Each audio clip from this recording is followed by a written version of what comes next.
But enough of this palaver. Let's get the show on the road. Let's do it. Let's do it. Let's do it. Missing good morning guy every morning now. Yeah, well, he was in the bathroom. Yeah. Good morning. Got my dick in my hand. Good morning. He's proper. Taking a dump. Morning. Good morning. He's very proper, though. Welcome aboard the toilet. When he washes his hands after he takes his dump. Yeah. He puts paper towel around his collar and stuff. Like one he's of those having makeup guys. done. He's very proper. He Yeah, doesn't he's want gotta any look- water on any of his shirts or ties. He's got to look the part, man. Yeah. Yeah. Yep. Yep. E-Rock's back. Troy Kwan is back. What? Oh, yeah. Well, we'll have to get into that a little later. I'm back with the show. Do I still have black eyes? Does he? A little bit? A little bit. We'll have to get into him a little later. And I looked at his nose job just now, and he doesn't like it to be referred as a nose job. No. I go, turn sideways. Turn sideways. I go, so there was a bump there, huh? So I don't know. Did he have a bump on his nose? Yeah. Yeah, that was the cosmetic part of the surgery to shave the bump down and smooth it out. And he said it was crooked, so they straightened it out for him. Right. All right, we'll take a look at Troy Kwan's nose a little later. And then E-Rock's back as well, and his face isn't as sunburned. Dino's back. E-Rock, your face isn't as sunburned. No, it's not. That was very deceiving. If you weren't listening yesterday, E-Rock chose to go to WrestleMania on his own dime. On his own dime. His own dime. And then chose not to have himself ready for our show yesterday. Ooh. Yeah. You could have gave us some great shit early in the morning when it mattered. Yep. But he did tweet a picture of his face extremely red with Mr. Cowhead, who was dressed like a gentleman. He was very dapper. He was Why was very. he dressed like he was going to a wake? Dapper Dan. I don't know. He was like the most overdressed person outside of any official that had to be there dressed up. He takes his wrestling seriously. And I should have asked him what he was wearing, but he did smell great. Yeah. Probably bacon. But he was dressed like a gentleman, and then you're taking a picture with Mr. Cowhead, and your face is beet red, and we had lots of lobster jokes courtesy of Jim Norton yesterday. Yes, and thank you to everybody who retweeted those jokes to me. No problem. Any cool photoshops? Lobster with E-Rock's head on it. Yeah. With claws. There will be now. But then it turns out he's walking around here, and his face doesn't look too bad. Nah. So then once again, he's trying to explain because he, used the fucking iPhone where you Like put on the sunburn filter. Yeah. Use the sunburn app. Instagram. Does Instagram have a sunburn filter? An Instagram filter. Hipsters. Oh, you don't Instagram. Nah, I tried it. I didn't like it. That means you don't have skills. You can't just put a filter on. You have to have skills as Doesn't well. it interfere with your Bob. Twitter? That's kind of why I stopped doing it. Cause I'm like, I could just Twitter this stuff. So. Yeah, of course. Well, it's a place to put your pictures up where everybody can see them, and it's there. Well, Twitter is Bobby blah, blah, Kelly. blah, blah, Bobby blah, Kelly blah. does the cool filters and Blah, stuff. blah, I blah, don't blah, know. blah. How many characters on? 228. 8 billion. I didn't realize. Oh, 8 billion. Much more room to operate. Did you see the... Welcome back, E-Rock. We don't have anything for you today. it's just just E-Rock. enjoy yourself. Believe me, vice versa. We'll get to you eventually. Trust me. Did you see the video? Speaking of Twitter, of it's going viral too. It's Twitter from the '80s. Oh no, I haven't It's seen that one. hilarious. That is funny. It's old school though. It's literally if Twitter was in the '80s, what you would have to do. Have you seen it? It's No, visual. that's pretty why we funny. need a visual element for the show. a visual elephant. Back to E-Rock. Oh wait, A visual element. Fuck it, I'll play this for you anyway. If Twitter would have been invented in the '80s, Oh, that's funny. the old school Twitter graphics, you'd have to sign on first. With the blue bar going on the bottom. Right. The graphics are really bad. That's funny. It's like Atari. I guess someone found just an old computer so they could do this. Oh man, it's got like the F1 Home, F2 Connect. And there's the Twitter screen. Wow, it's just a bunch Remember, everyone's fonts were a different color. Different colors and stuff. And There's a green, a red, a blue, it's really terrible. an orange, a yellow. And look, that's your screen to fucking tweet. Wow. We'll put this on our Facebook page, Opie and Anthony. It looks like you're typing in a very old chat room, and then Yeah. the little window pops up. Yeah, they're not fucking around. This is exactly what you would have had it do, in the 80s. Wow. for Twitter. Warning. And then there's warnings for viruses and... That's funny. That really looks. Isn't that great? Yeah. Good job. Good job. Unfortunately, a lot of us being children of the 80s, and we remember this. Oh. I remember. this shit. Yeah. Do you remember any of that shit? That's looked foreign to you, right? No, I mean, I remember it a little bit, but you guys Atari must have been- 800? You guys must have been smart kids to using computers like this. Oh, man. Oh, Programming God, a little BASIC on your Atari 800 or your Commodore 64? My junior high had one of the first fucking computers when I was growing up in the 80s. Big floppy disk. Yep. Right? Although one computer was Star Raiders? one big fucking room. Yeah, yeah. They had to have a separate room to fire up the computers. Remember that? How Yeah. small everything is now. I know. It's ridiculous. amazing. The fucking what's stronger than the NASA computers that they put Apollo 13 up with? My yeah. new Android phone. Yeah, any of your phones have Yep. more memory and are faster than the computers in the actual lunar module. Yeah. Yeah. Really? Yeah. Oh yeah. It's just amazing. What did they do in there? Well, they couldn't play games, so they were very bored. That was all trajectory stuff, guidance, mostly guidance, yeah. But then there were systems on board, all their life support stuff, all that, like fucking just on this shitty little computer they had back then that barely. I swear, your phone it has to be 1,000 times better than that computer. Really? At least, yeah. Wow. Just faster. They were and, slow. Yeah, slow and not much memory either. Yeah, they squeezed everything on there that they needed. I've told this before, but when I bought my first Toshiba laptop, I walked into the store, and I didn't understand gigs. The guy goes, "This is 6 gigabytes. Whoa. You're never going to need more than this." I know. I'll never forget that. And he's like, "You can put hundreds or thousands of songs." What? And I couldn't believe, like, 6 gigabytes. Wrap my mind around it. What are we up to now? 8? No, I've said it. I hover around 7. What? I just bought a 64 fucking gigabyte thumb drive. Yeah. It's like fucking a thumb drive. And you just leave it on your keychain and shit. And if you ever need to just get something off a computer really fast, but that's not up on cloud or anything like that, you just pop it in. But it's 64 gigs, which would have been unheard of in the biggest fucking, like, desktop computer. Right. Yeah. Been huge. First gigabyte I ever heard of was a friend of mine. He's like, I have a gigabyte of memory. This guy, Joe, he's a comic at Dangerfields. I couldn't believe. We were like, what is that? Right. And he had put like a bunch of hard drives together. Like he was a computer guy and was using 3 or 4 different hard drives to create a gig. Right, yeah. I remember the guys that used to, fucking, what's his name, that used to do Real Rock TV. Oh, Yeah. fucking Ian. Whatever. Go fuck yourself. He had in his... By the way, another bridge I burned. Oops. In Ah. his studio, he had, it had to be a bank of probably 20 hard drives Right. to store the video For 1.5 hour for like show. 1.5 hour show. He'd have to wipe it after that and you know, start over. start over. Couldn't hold anything. Nah, I Not guess more than that. I guess Ian's all right. I don't know. I have no idea. He took AAF side when we got fired. Dope. I ain't got no idea. Dope. We were friends, you idiot. Fucking friends become, is more important than a radio station. You're under a burnt out rubble bridge, and you got a little lighter right here, fuck and you're him. going. You know what? I You're just trying realized. to light Fuck it him. back on fire again. Fuck him. That's your bridge building. The only one that didn't take AAF side at the time was Ozone. Yeah. He's like, this is crazy. I like these guys. I'm friends with them. This is nuts. He was the only one. Ozone's Everyone else great. took AAF side and decided, oh, now we could never talk to them again. Love the ozone. Stupid idiots. Yeah. Fucking be your own person, you idiot. What I got pulled over Oh, yeah. yesterday. What happened there, Ant? Fucking pulled over. God damn it. What happened? Well, I got out of the Queens Midtown Tunnel onto the Long Island Expressway. And I see a police vehicle, right? But it's not NYPD. And it's not a statey. Mm-hmm. It's not a sheriff. It's not. It's. I look at it and I think I see a lot of these postal police on the expressway.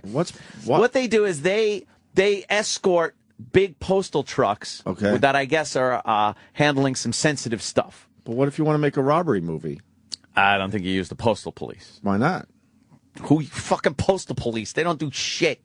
Fucking postal police. I want to make a robbery movie. I want to take out a postal truck. Nah. For my movie, of course. I bet you'd have no problem with the postal police. They just seem like they just follow a truck. Oh, That's really? all I've ever seen them do. Are they kind of rent a Follow cops, the you think? truck. I don't know any postal police, so I'm sorry. Well, but you're gonna hear from one or two in a few seconds. Well, on the hierarchy of law enforcement, I don't think the postal police come up there with the FBI. Is all I'm saying. I would gather it's some type of law enforcement that is protecting the. You seal that envelope. Yeah, right. Another 1 cent stamp on that. But what are you going to get if you take out a postal truck? A lot of you stamps. could get payroll stuff. Payroll. You could get some sensitive documents, perhaps, that are en route to the United Nations, perhaps. What if your little team got together? They take out a postal fucking truck. Now you're in your safe house with the postal truck, and you open it up, and now there's like $1 million in stamps. Now what do you do? Oh man, you got to find someone that's going to convert that shit for you. Off them to people that are writing letters. Oh my god, sell them at one stamp at a time. You're just like, yeah, man. But I got stamps. Wouldn't that be a bummer? I would think it would be a bummer. Are there people out there that will do that for you? No. I don't know where it would come. I don't know about the black market stamp market. But how much of a drag would that be? You know, you have $1 million, but it's in stamps. Yeah. All right, but it wasn't a postal cop. No, it wasn't a postal cop, and that's what got me because this gentleman was driving. He was an MTA police, which is the transit authority of New York City. Right. Not a bridge and tunnel guy. He's an MTA, the same fucking MTA you see on the side of the choo-choo trains. So he's got his MTA car and he's driving. I didn't know that MTA apparently has jurisdiction everywhere like a state trooper. I didn't know that. And I think it's been just recently, since there was some kind of death somewhere or shooting, they gave the MTA this very wide berth as far as their authority goes. Oh, so now here's what I did, though. Shit. Here's what I did. He was in front of me the whole tunnel. And then he comes out of the tunnel. We go through the toll.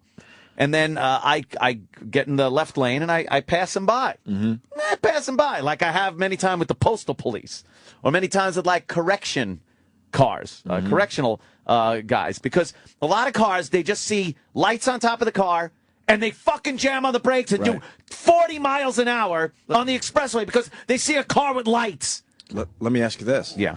Do you pass an NYPD tow truck? Yes, of course. Fucking blow past that guy. Of course. What the fuck is he doing? I've seen people slam on the brakes. I'm like, really? It's crazy. It's a tow truck with NYPD on the side. Those guys aren't.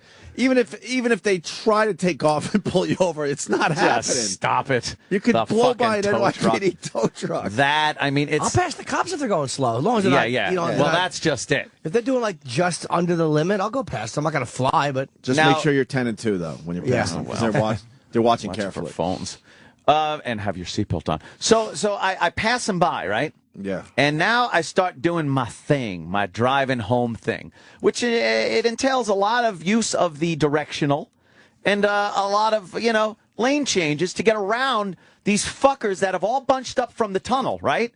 Because they're idiots that think the tunnel walls are going to crumble in on them. They got vehicles that are fucking tankers, and they can't stay in one lane. People get so scared in the tunnels. If you don't know the parameters of your vehicle to the point where you got to jam on your fucking brakes every 2 seconds and do 25 mile an hour in a tunnel, give me your fucking license. You don't deserve to have it. Well, the wall does look a little closer than it is. Fuck it. Everyone should know the fucking dimensions of their vehicle. Yeah, but couldn't they make the stupid tunnel a little wider? I like it. I know what you're saying. It's like Battlestar Galactica when they used to take off in the ships. Right. But they were going to make the tunnel anyway. Why didn't they make it bigger? So back in the oldie days, they had cars going little Model Ts. Well, how about you think about the future and future men? Yeah. Eventually in the future, we might need wider tunnels. You saying you'd like a roomier tunnel? Yes! Maybe a bit more to look at, perhaps, visually pleasing? Well, this one's going to be a little too local, but when you're going in the Lincoln Tunnel and they decide they need to open up the other tunnel to get traffic through, so now you're in Two lanes. You're in the tiny tunnel and cars are coming right at you in the middle of the tunnel. That's fucked up. Is that a smaller... that. I see. Okay. I like that. Well, the tunnels are small as is, but at least it's one way usually, but they have to open up the other lane sometimes. Yeah, so they got 3 lanes coming in, 1 lane going out. And now you got cars flying right at you as you're in the tunnel. Yeah. But anyway, back to your story. I'm sorry. No, it's okay. I'm sorry. Discussing the abomination that is driving. So I come out of the tunnel. Now I got to make my moves to get around this fucking pack, and So I get past the MTA cop, which I'm not sure if he has any jurisdiction, but he does, and I didn't know that. So I go past him. Now I'm going in and out. So I get down. I'm about a mile and a half, maybe 2 miles out of the tunnel already, down the expressway. And I see this fucking MTA cop coming up on me pretty quickly. Oh. And I go, you know the move. You look in the mirror and you're like, It's making up some distance quickly. So his lights come on. And this is where the fucking shit starts. His lights come on. Boom. Get the blinker on. I'm in the middle lane. I'm in the right lane. It's the Long Island fucking expressway. I know there's an exit ramp coming up to the service road. So I'm in the right lane. He's on me with his lights on. And I'm continuing to go. I got my right blinker on. The exit's coming up. Right before the exit, he's like, oh, this shit. And he's it's using like, his fucking... And all I'm thinking is, hey, dummy, I'm doing this for your fucking safety, shithead. I'm not pulling over to the right on the Long Island Expressway, so you got to stick your dumb ass out in the fucking traffic. Right, because I'm getting you off the road. It's not like I'm running from you. At this point, I'm doing 35 miles an hour, and I'm heading to an off-ramp. Yeah, there's no shoulder. So I could get you on the fucking paint where you're not going to get hit. Right. Dumb shit. So I hope you said that to him. No, of course I didn't. Of course I didn't. But thank God you have a radio show. Exactly. Thank God. Because you would have to just go through life being frustrated by what happened yesterday. So, so I pull over. He comes up. Now here's where I've been pulled over by the best of them. I've been pulled over by New York's finest, your NYPDs, your Nassau County Police Department, your Sheriff's Department guys. Most of the time, they let you know what you were doing, whatever it is. They tell you, and that's that. This fucking guy, and here's something that some cops do, and I got to assume the MTA cops do not get to write many tickets, so he was probably very excited about this one. But I don't need the I'm a fucking guy with my learner's permit speech from this guy. What are you? You pass me? You go past me? What were you think? It's like, look, and again, I didn't say this, but I am on the show.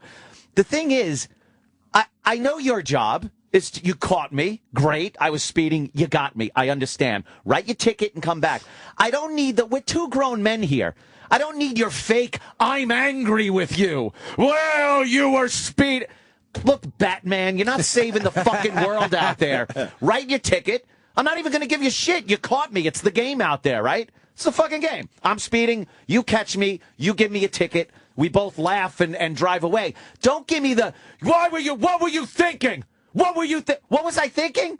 I was thinking I'd go fast and get home. Right. So, and it was a 71, right? I was doing 71 in what amounts to a 45. Now, this is the Long Island Expressway, which is 55-mile-an-hour speed everywhere else. 71 is easy. He gets me. Anyone can do 71. He gets me. Yeah, 70, stop it. 71 nowadays it's 2012, is easy. motherfuckers. Yeah, well, let's all relax. I got a nice, big, smooth driving vehicle. Right. Again, though, I'm not arguing the point. It's the law. You got me. Sure. But the reason of a 45-mile-an-hour speed limit around there... It's just to give you tickets. That's why they keep it that way. Of course it is. There's nothing that changes on the LIE in that area that makes it where they need to slow down the speed limit. No, it's I amazing. wasn't doing 71 out of the tunnel, you dummy fuck. Are you listening? Well, because he heard MTA. I was a good mile and a half away from the tunnel. Yeah, you were on your way. You were back on the LIE. I was on the expressway proper. That guy is sick of being passed by guys like you. Oh, yeah. That's what it is he knows everybody looks at him. It was a personal insult to him. Yes. And that's what it was. It wasn't the fact that I was speeding or anything.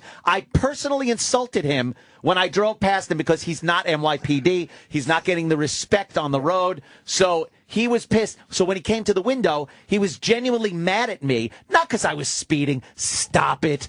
You're not mad at people because they're going fast. You're going to change the world as an MTA cop?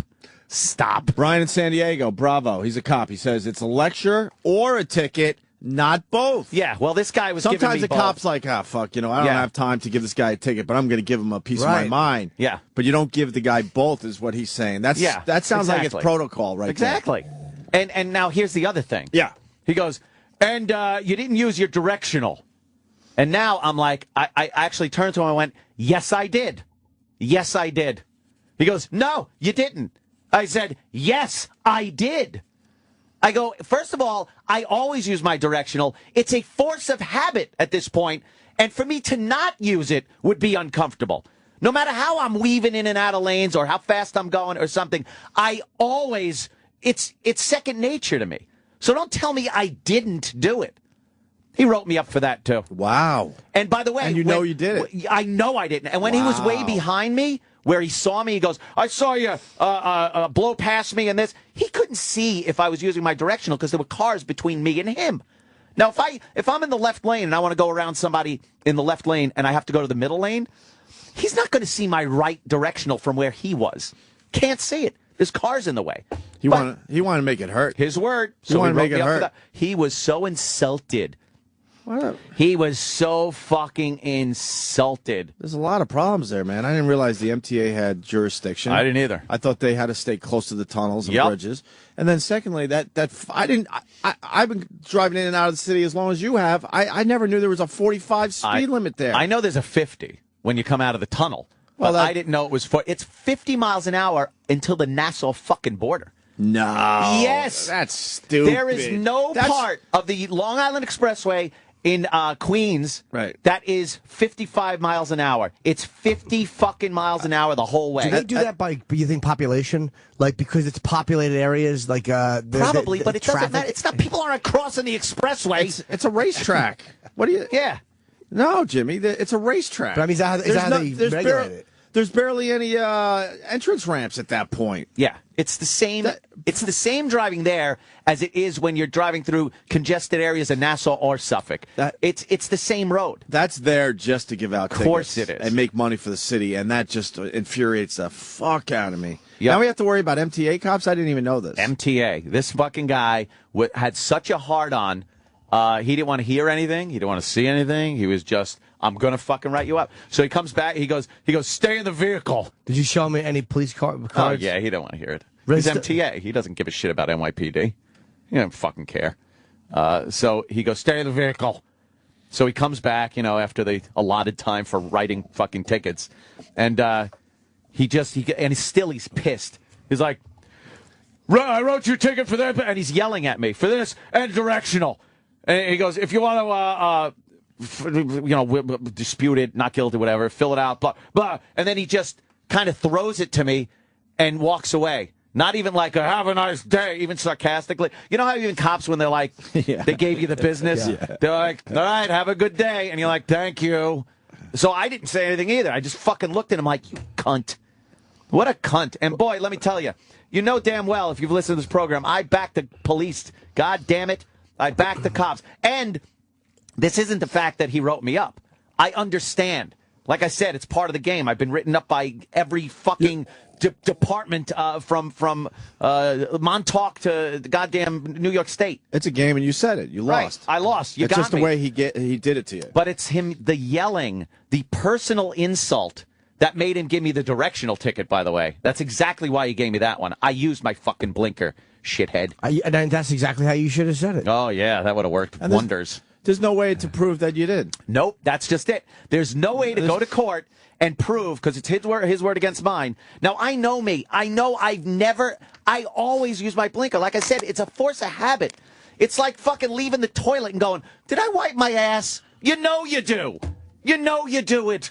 Right. So I just know I use my directional every single time. It's infuriating. But, now I'm going to have to deal with that. I guess I'll get a mouthpiece and try to get it. I don't care what I pay as long as I don't get points. So sometimes you could send a lawyer in lieu of appearing, and they know who to talk to, and then you fucking... That was probably, and I'll be honest with you, that's probably the most I've ever even talked back to a police officer by saying, like, no, I didn't. I've never even argued an officer's ticket that he's given me. Once, because I know once they write it, they have to give it to you, so arguing it is ridiculous.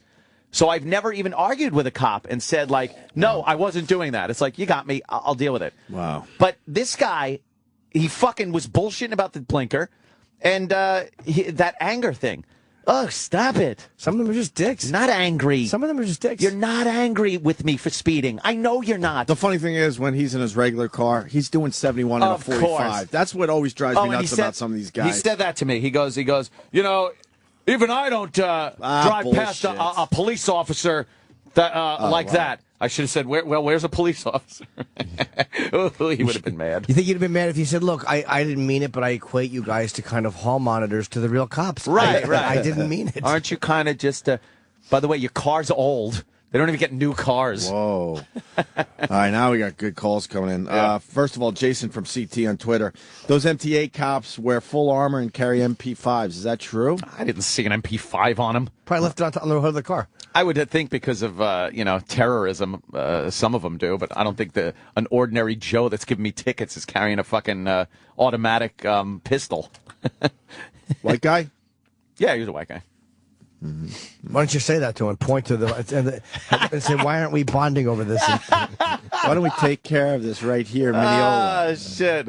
Well, where were you? Was it Mineola? I thought we could take care of this right here in Queens. Queens? It's my tags. It's my tags. I'll take care of this. What happened? He forgot to put the tag on? Of course he did. He was such an idiot. He'd do these little fucking mistakes that would blow up into huge things. Yeah, my fucking tags. Somebody saying that cop might have seen you go by 1,000,000 times and finally had it. Yeah. I bet you were the only Big one. man. You Big weren't. fucking king clip-on tie. How many cars were on the road? It was pretty good day. All right, fair enough. But he didn't get me with a radar, or he wasn't stopped waiting for me. He was driving. He was just driving from So how point A does to he know point it B. was 71? Well, that's another thing. I don't know. And Do how they many have their radar tied into the speedos these days, where even if they're driving and they hit you with a radar, they know how fast you were going? And how many cars were going as fast as you? I'll be honest. I was passing. You were the people. lead car. That's what I do. Nice. I pass people. That's my job. Let's go to Eddie in New York. Eddie, he's Good morning, boys. How are you? Good. You're a New York City cop. I am. All right. We're a bit dysfunctional. We all know this, right? If we actually go through a toll, let's just pick the Triborough Bridge, and our police department vehicle, unmarked or marked, Easy Pass does not work, they will sit there and stare at you. I've had my unmarked car, had an Easy Pass that didn't work or didn't have one in it, let's just say, because that was a big issue in time where they finally had to equip us all with it. And we would sit there and show our identifications, our shields, our handcuffs, and our placards. And they would literally, they wouldn't let us go through. And I finally, we were like, we're not going to pay you out of my own pocket. So either let us go through or I will leave my car here. Wow. In the middle of the toll. It's just pretty bad. Are they just assholes, the MTA? They Yeah, they're in their own worlds, and for some reason they just don't want to give us the same courtesy. They seem to love the power they have. I mean, Yeah, we've and all that's seen it all. at the tolls where all of a sudden one of those guys has to walk across lanes. You could see that he's taking his time on purpose because he's a powerful individual. Yeah. Oh, yeah. Just weird little things you pick up on as far as those guys go. Well, he wasn't a bridge and tunnel guy. Yeah. There's No, the I bridge and understand. tunnel guys, and then But there's they're all the sort of MTA related, guy. aren't they? Yeah, but this like bridge and tunnel, if you're driving down the expressway, I'm pretty sure they can't fucking pull you over without being within a certain jurisdiction. jurisdiction of a tunnel, Yeah. tunnel or bridge. Unless they saw you, though, and if that's that, then that can very easily, just like any other. If I observed you commit a traffic infraction or for some reason have the reason to follow you Yeah. further off, then yes. I mean, Right. lights and sirens right after you. Yeah, I get that.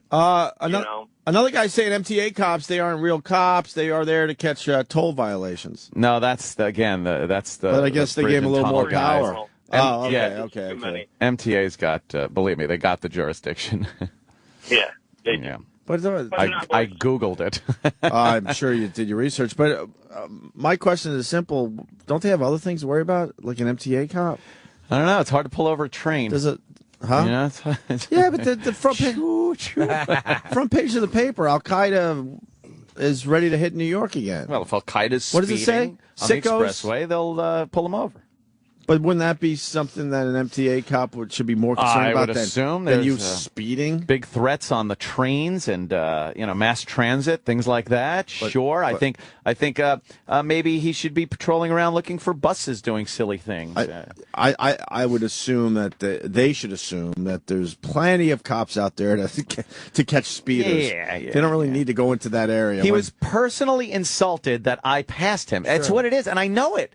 I know he was insulted. I did not respect his car and him driving, being the pace car, because I assume when he drives down the highway, nobody passes him. And he probably likes that power. Oh, yeah, I wouldn't doubt it. So, that's it. That's it. Yeah, this guy wants to talk to you. Mike and Philly. Mike. Mike? Good morning, boys. Hello. Hey, how you doing? Hey, I got the same kind of friends you got. You got to use your inside back channel connections to get through this guy, and you have to show up. But I had the same guy, same type of guy. I drove down the sidewalk at a club I used to DJ at. Yeah, I've done that. And this guy rolls up. He goes, "Yo, asshole. What do you think? You're something special?" I said, "Excuse me? You're driving on my sidewalk." I said, "Well, I'm sorry, but I have to pick some equipment up." He says, "I'll write you a fucking ticket, asshole." Oh. Dude, I said, "You see the name on the front of this club?" At the time, it was a little political thing we had. I says, "You know where that ticket's going to go, cuz?" He says, "Yeah, I know, so fuck you." But again, I said, "You don't have the tickets, put the ticket on my windshield, and when I get done loading, I'll handle the ticket downtown with my people from here. If you don't want to show me respect, I ain't going to show you no fucking." Wait, you're a cop too? No, I'm not but I know people. I know how to handle. I know people. It's what it is. I pay your salary. Yeah, I pay your salary, sir. It's that fake anger that gets me. That's what it is. It's the fake, like you come to the window and you're legitimately mad and yelling. And if you're not, and that's like an act, we're adults here. Save it for the kid with the permit, all right? I understand, like I said, I understand the game. You got me. I fucking was speeding. You caught me. Let's just leave it at that. I don't need the daddy speech about how, I'm fucking, what could happen if. Shut up. No, you don't care. And how importantly about the permit, how did you handle your friend on your right hip? I assume that you're right-handed? It's not you don't have to mention anything to any police officers. If it's the summer and you're wearing very light clothing, and I think that maybe when I go for my wallet or I lean over or something that it might show, then I'll inform the officer. I'll hand him the permit first. I'll let him know what's going on.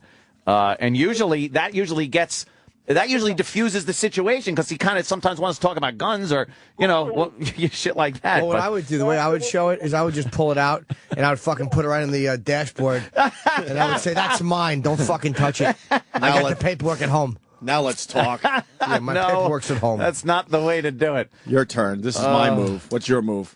And in the same vein here, I want to say hello and a very fine how do you do to the wonderful Nassau County Police Department pistol licensing department in Mineola. Are you good? Because those guys are great. They made a normally shitty situation that you have to go through to get renew your pistol license. Not easier. They didn't do anything special, but I had all the paperwork. I had gotten everything. Gave it to them, and very quickly and efficiently. Because you said you were going to go down there and throw your weight around. Did you? You're an asshole. Because Ed had said, they know who I am. I go down there and I throw my paperwork. Throw my weight around. What was the expression? You don't even have to speak. You clap. I clap. And they jump to it. They jump. Attaboy. That's the way to handle it. That's funny. No, they're great guys down there. I see them down at the P6 range every so often. So it's kind of nice to know them guys. Very good. Well, that MTA, not my buddies right now, or at least that guy. They're in their own world, I think. Yeah, I think that's why I knew this guy probably never gets to write tickets. And there was no way I was talking him out of him getting his big writing a ticket thing, It was a big deal for him. MTA, this guy's he's probably constantly fucking with buses and shit. Let me make sure it has an inspection, just shit like that. Getting a rowdy guy in a Escalade like me zipping down the expressway. Ooh. 71. And he didn't know I could have been a gangster. Which should be in a 55. Yeah, technically. That 45, that's just bullshit. So, again, I'll pay whatever they need. I just don't want points on my license. I got me one of them non-point license, and I want to keep it that way. Today's viral video is this fucking tow truck plummeting. Oh, that's a good one, yeah. Fuck. The news is playing that one. You'll obviously see this 100 times. That guy's today. amazing. It's worth watching at least 50 times before it gets a little boring. Yeah. I haven't seen it. It's what is it, a big fucking 18-wheeler or something? Yep, he's got a big tractor trailer, and he's got a tow truck, and he's trying to pull it from the shoulder of this icy, snowy road and get it back onto the road. But I guess this thing just teetered over, slid off the side of the cliff. It's a huge mountain, and took the tow truck with it. And as the tow truck is being pulled off the side of the road, the door opens, and the guy fucking jumps out of the tow truck. That was some James Bond shit. This guy is lucky. He's trying to pull... There goes the tow truck, and he jumps right out. Now the tow truck's about to go over the edge, and he jumps out at the last second. Holy shit. And he'd have been dead. And then someone runs to the side of this cliff or mountain, and there you go. You get to see the two vehicles just rolling down. Yep. Guy should have been in the fucking tow truck. That was pretty fast. That happened quickly. No kidding, I wonder if man. he felt it right before, like, it unbuckled his belt, like this could be a problem. I bet he knew when he got in and hooked it up, he probably went, if this truck goes over the edge, I'm jumping out of this. Like he knew before anything happened that this was a possibility. Fuck. Being a tow truck driver on a fucking icy cliff road like that? Who drives on that road? Can you imagine being the passenger? Cup of coffee, all relaxed. That would be, you know what, dude, relax. I got my eye. Look at the app. Dude, look at my app. Check out this app. You bring up a good point. I jailbroke it. Because every time we've been towed, you sit in the passenger seat. Yeah. Because where else are you going to go? He might have even told the guy, look, stand aside until I pull this off the shoulder onto the road, and then, you know. So the truck driver That's wasn't in probably the the guy filming passenger it. seat? I'm guessing that's what he's filming it. Maybe. Oh, maybe he was yeah. filming it. Okay. Oh, yeah. Can you see that again? Because that's a good. I didn't realize he was just pulling it away. This is our visual element to the show. Go to our Facebook page, Opie and Anthony. E-Rock is going to put it up there immediately for us, even though you'll see this everywhere today. Wow. And it just pulls the tow truck with it over the side. And the guy, you see, gets out just It's in just time. carnage after that. The two trucks just rolling down a hill. By the way, perfect viral video. it Got is. all the action. You don't have the, oh, shit! Yeah, no shaky cam. No one in the middle of the action turning the camera to That's their what I face mean, going, yeah. oh, motherfucker, you seen it? YouTube! It's going viral, yo! And then back Point to at the the action, action. dummy. Jesus. And he didn't get hit with the door jumping out. That was a good jump. I know. He lucked out. But imagine being his World passenger. Star Hip Hop! Yo, World Star Hip Hop! We here at Denny's! Yeah, this shit going down! Here we come! World Star Hip Hop! Just fucking shoot the action, please. By the way, great. Brian Cashman had a stalker, the Yankee GM. Oh, yeah, he did. And this fucking bitch is in so much trouble. Like, they are throwing the book out. Like, he got her put through the system. Yeah. It's like, first, you know, these people that just won't stop. And men are much more dangerous than women when they do it because men will kill you, whereas women are just fucking irritating, clingy fucks. Right. But I love the fact that she's being ruined by this, dragged through the system. Well, I would imagine Brian Cashman has some connections, too, to help him along that's a little the bit. point. Jamming the Yankees in New York. It's Yeah. like, you stupid ass. Could you have picked a better guy to stalk? But that shit will trickle. That shit will trickle down to the women thinking they, want to do something like this. So we'll help everybody in the end. Hi, Brian. Just want to say you don't deserve a girl like me. Brian, I'm the best. I'm the best you would have ever had. And you threw it away, so whatever. I don't want to see you or hear from you anymore. Aside from the 20 more times I'll call today. Brian? Brian, yeah, Brian. Oh, this fucking bitch is so nailed. They just using every bit of fucking police power to get her. I mean, because, again, she fucked up his marriage and everything, so... She was blackmailing him, right? I don't know exactly... Like, I think she's charged with extortion. Mm-hmm. I know that she's just a clingy, no hint taking psycho. Oh, yeah. And I'm so glad she's fucking suffering. Good. Good. Good. Fucking asshole. Back to the viral video. Someone is writing on Twitter that the driver was in the truck. A few broken bones. Is that true, No Sam? way. Is it part of the story? I think. Well, I'm trying to figure out where would the truck driver be. You're saying, yeah. A Lithuanian truck driver is in stable condition with multiple broken bones after his vehicle fell 196 feet down a snowy cliff, dragging a tow truck with it. How scared he must have been. So the driver stayed in his truck? The driver was in the truck, so the tow truck driver jumped out, but there was a driver in that truck that fell down first. He probably didn't have time to react. Oh man. Gene I'm Simmons. opening up Rock and Brews restaurant. What? What is that? Gene Simmons opening up a restaurant. Where? Oh boy. Rock and Brews. I had to watch the Country Music Awards. Oh God! There Question he for is. Jimmy. Sure. So Gene Simmons and Paul Stanley go up there. Oh, sorry. To give out an award, whatever. They looked very out of place. But then you didn't have the Ace Frehley and the Peter Criss. You had two guys looking really just stupid up there because it was obvious they.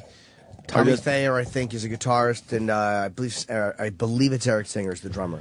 And both those guys have worn the makeup in the past. Oh, sure. Yeah, but they looked really out of place. They are obviously barely part of the band. I would prefer that they had different kind of character. Like, you know what I mean? Like, I would prefer that just because I don't need to have it look like it looked in 1976 because it's a different band now. Right. Like, you know what I mean? It's like, look, Ace and Peter left. What are you going to do? They're gone. Right. So you got two other guys. I would prefer to just have them, because I don't need to look at it and go, wow, it's the visual. Because that's what Gene's point is. Like, hey, look, man, this is the way that people like to see the band. It's what they like to watch.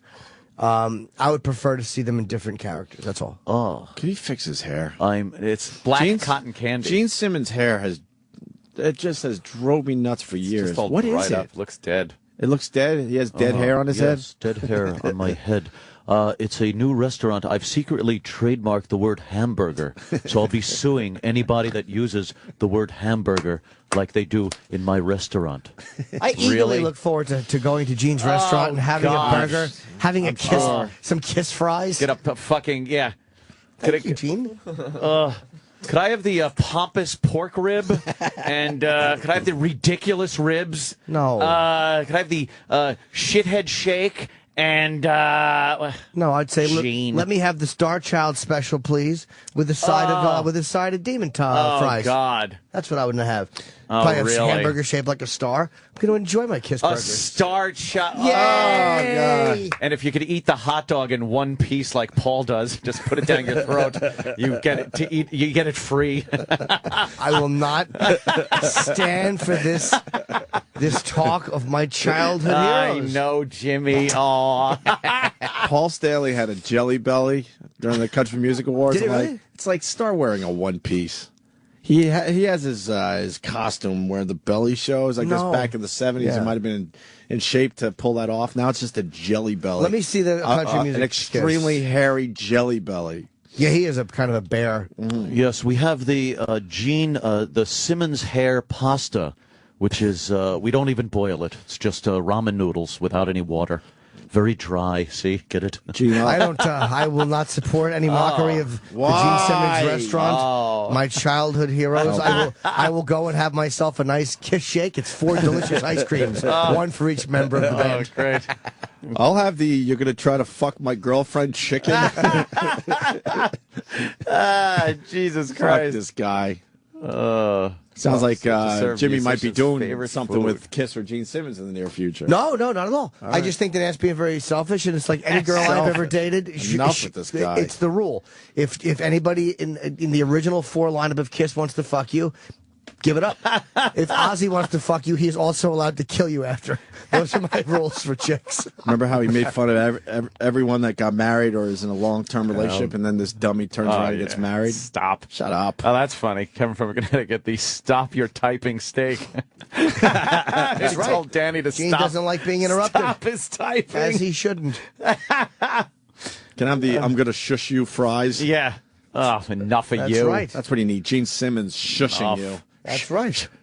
Rock and Brew restaurant designed to capture excitement of concerts. It's going to be all the excitement of a concert. Trying to fucking eat in peace. You're talking to somebody and a giant Kiss fucking 1,000,000 watts of lights light up over your table. Sure.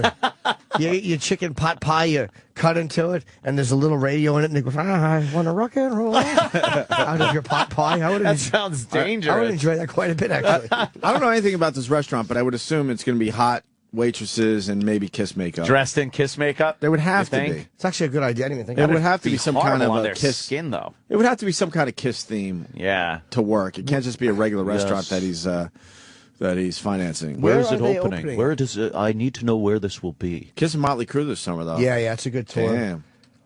I would love to meet the go original see that. four Kiss together, man. And it is a disgrace they're not in the Rock and Roll Hall of Fame. I mean, it's just wrong. We had 3 out of the 4, right? I don't think Peter Criss was there that famous day at NEW. Let's see. when they all Rock came and in. Brew. El Segundo? I met them with Peter, but with Tommy. El Segundo! He's been with them a while, Tommy. There.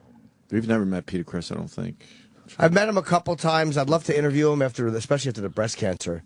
But him, because you look at Ace. Ace is a fucking cool dude, man. I mean, they're just not business guys. Oh, my God. Yeah, I guess, is it El Segundo, California? Yeah. Where's that? I don't know, but... It's near M. Segundo. Fred Sammy used to talk about it all the time. Going to El Segundo. How do you remember that? I don't know. I just remember that. Where is it in relation to LA? Another one is set to open in the Los Angeles International Airport later this year. Well, you could go to that one, Jimmy. Yeah, I got some stuff in L.A., so I'll go. Bing, boom. Simmons. We got our first flying car. Makes debut at New York Auto Show. I hate that, though, because it's a plane. Yeah. Flying car should be a car that flies. That's a driving plane. Yeah, I guess it's not a you're flying car. It's a driving plane. I guess you're right. I don't want a vehicle that if it gets clipped in a fender bender, you can't fly it. You know, if somebody hits that wing as you're driving it as a car, you can't then open it up and fly it. They should make a rule that the wings don't fold in if you have a flying car. So you got to drive it down the highway with fucking... You got to figure out if people are going to allow you to take up 2 lanes for your flying Can car. I get in here? Right. Can I get in here? I'm going to need all 3 lanes. Trying to edge your wing in front of a truck. Little help here, please. Yeah, I don't buy that. Should we break and eat? Yeah, let's eat, motherfucker. I want to have my yes, my destroyer eggs. Destroyer eggs? Yeah, That's I'm going great. to have my Kiss destroyer eggs. Oh, good. Yeah, That's wonderful. fantastic. Have a nice Kiss burger. Some bacon. I'm sure they'll be called things like... Probably shaped like tongues, the bacon. Oh, wow, yeah, I bet. Hanging out like it's fucking like rocking in front of you. Oh, how douchey. No. Oh, It's Gene. gonna be good. Gene's great. Gene's a douche. He's great, isn't he? He's wonderful. Fuck yeah, man. Yeah, Detroit Rock City burgers. And Yeah. oh, yeah.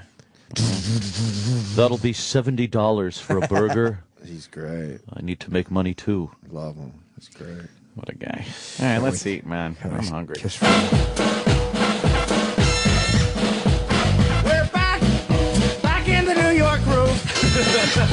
We're back in the New York groove. Welcome back to the Opie and Anthony Show.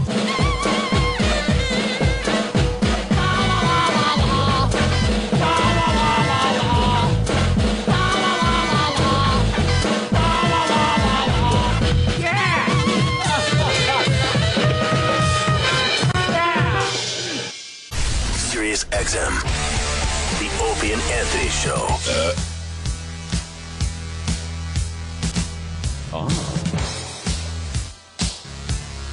Are we getting topical, you think? I can't imagine any other reason he'd play this. Turn it up a little bit, I guess. Getting topical. With the Sex Man. Good morning, sexy. Such a dick move. You enjoy it, though. I see you laughing. It in the was booth. funny. I don't allow the song to establish itself. Oh, you dropped the bomb on me. Ah, let's see. All right, we bombed something then. What happened? What happened? I think we bombed something then. Yeah, that has to be. Very obvious. Maybe it's just a good song. Is this a good song? No. You rock. Maybe it's just a good song. Who sang this? Gap Band. Right, the Gap Band. Unabomber? Yep. Did he bomb something?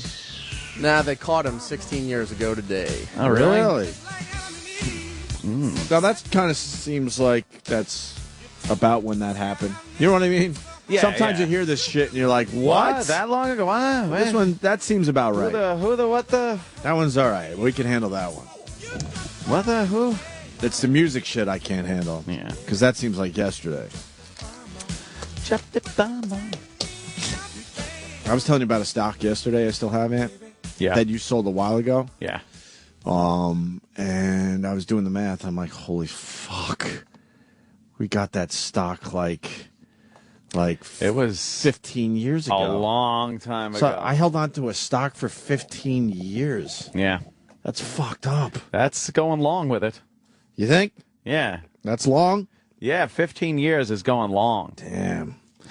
What else is going on, E-Rock? Anything else to mention in the whole birthday anniversary, things that happened on this date? Nah, I wanted to do Jesse James was shot to death by Robert Ford 130 years ago, but I really wasn't finding much other than Woody Guthrie.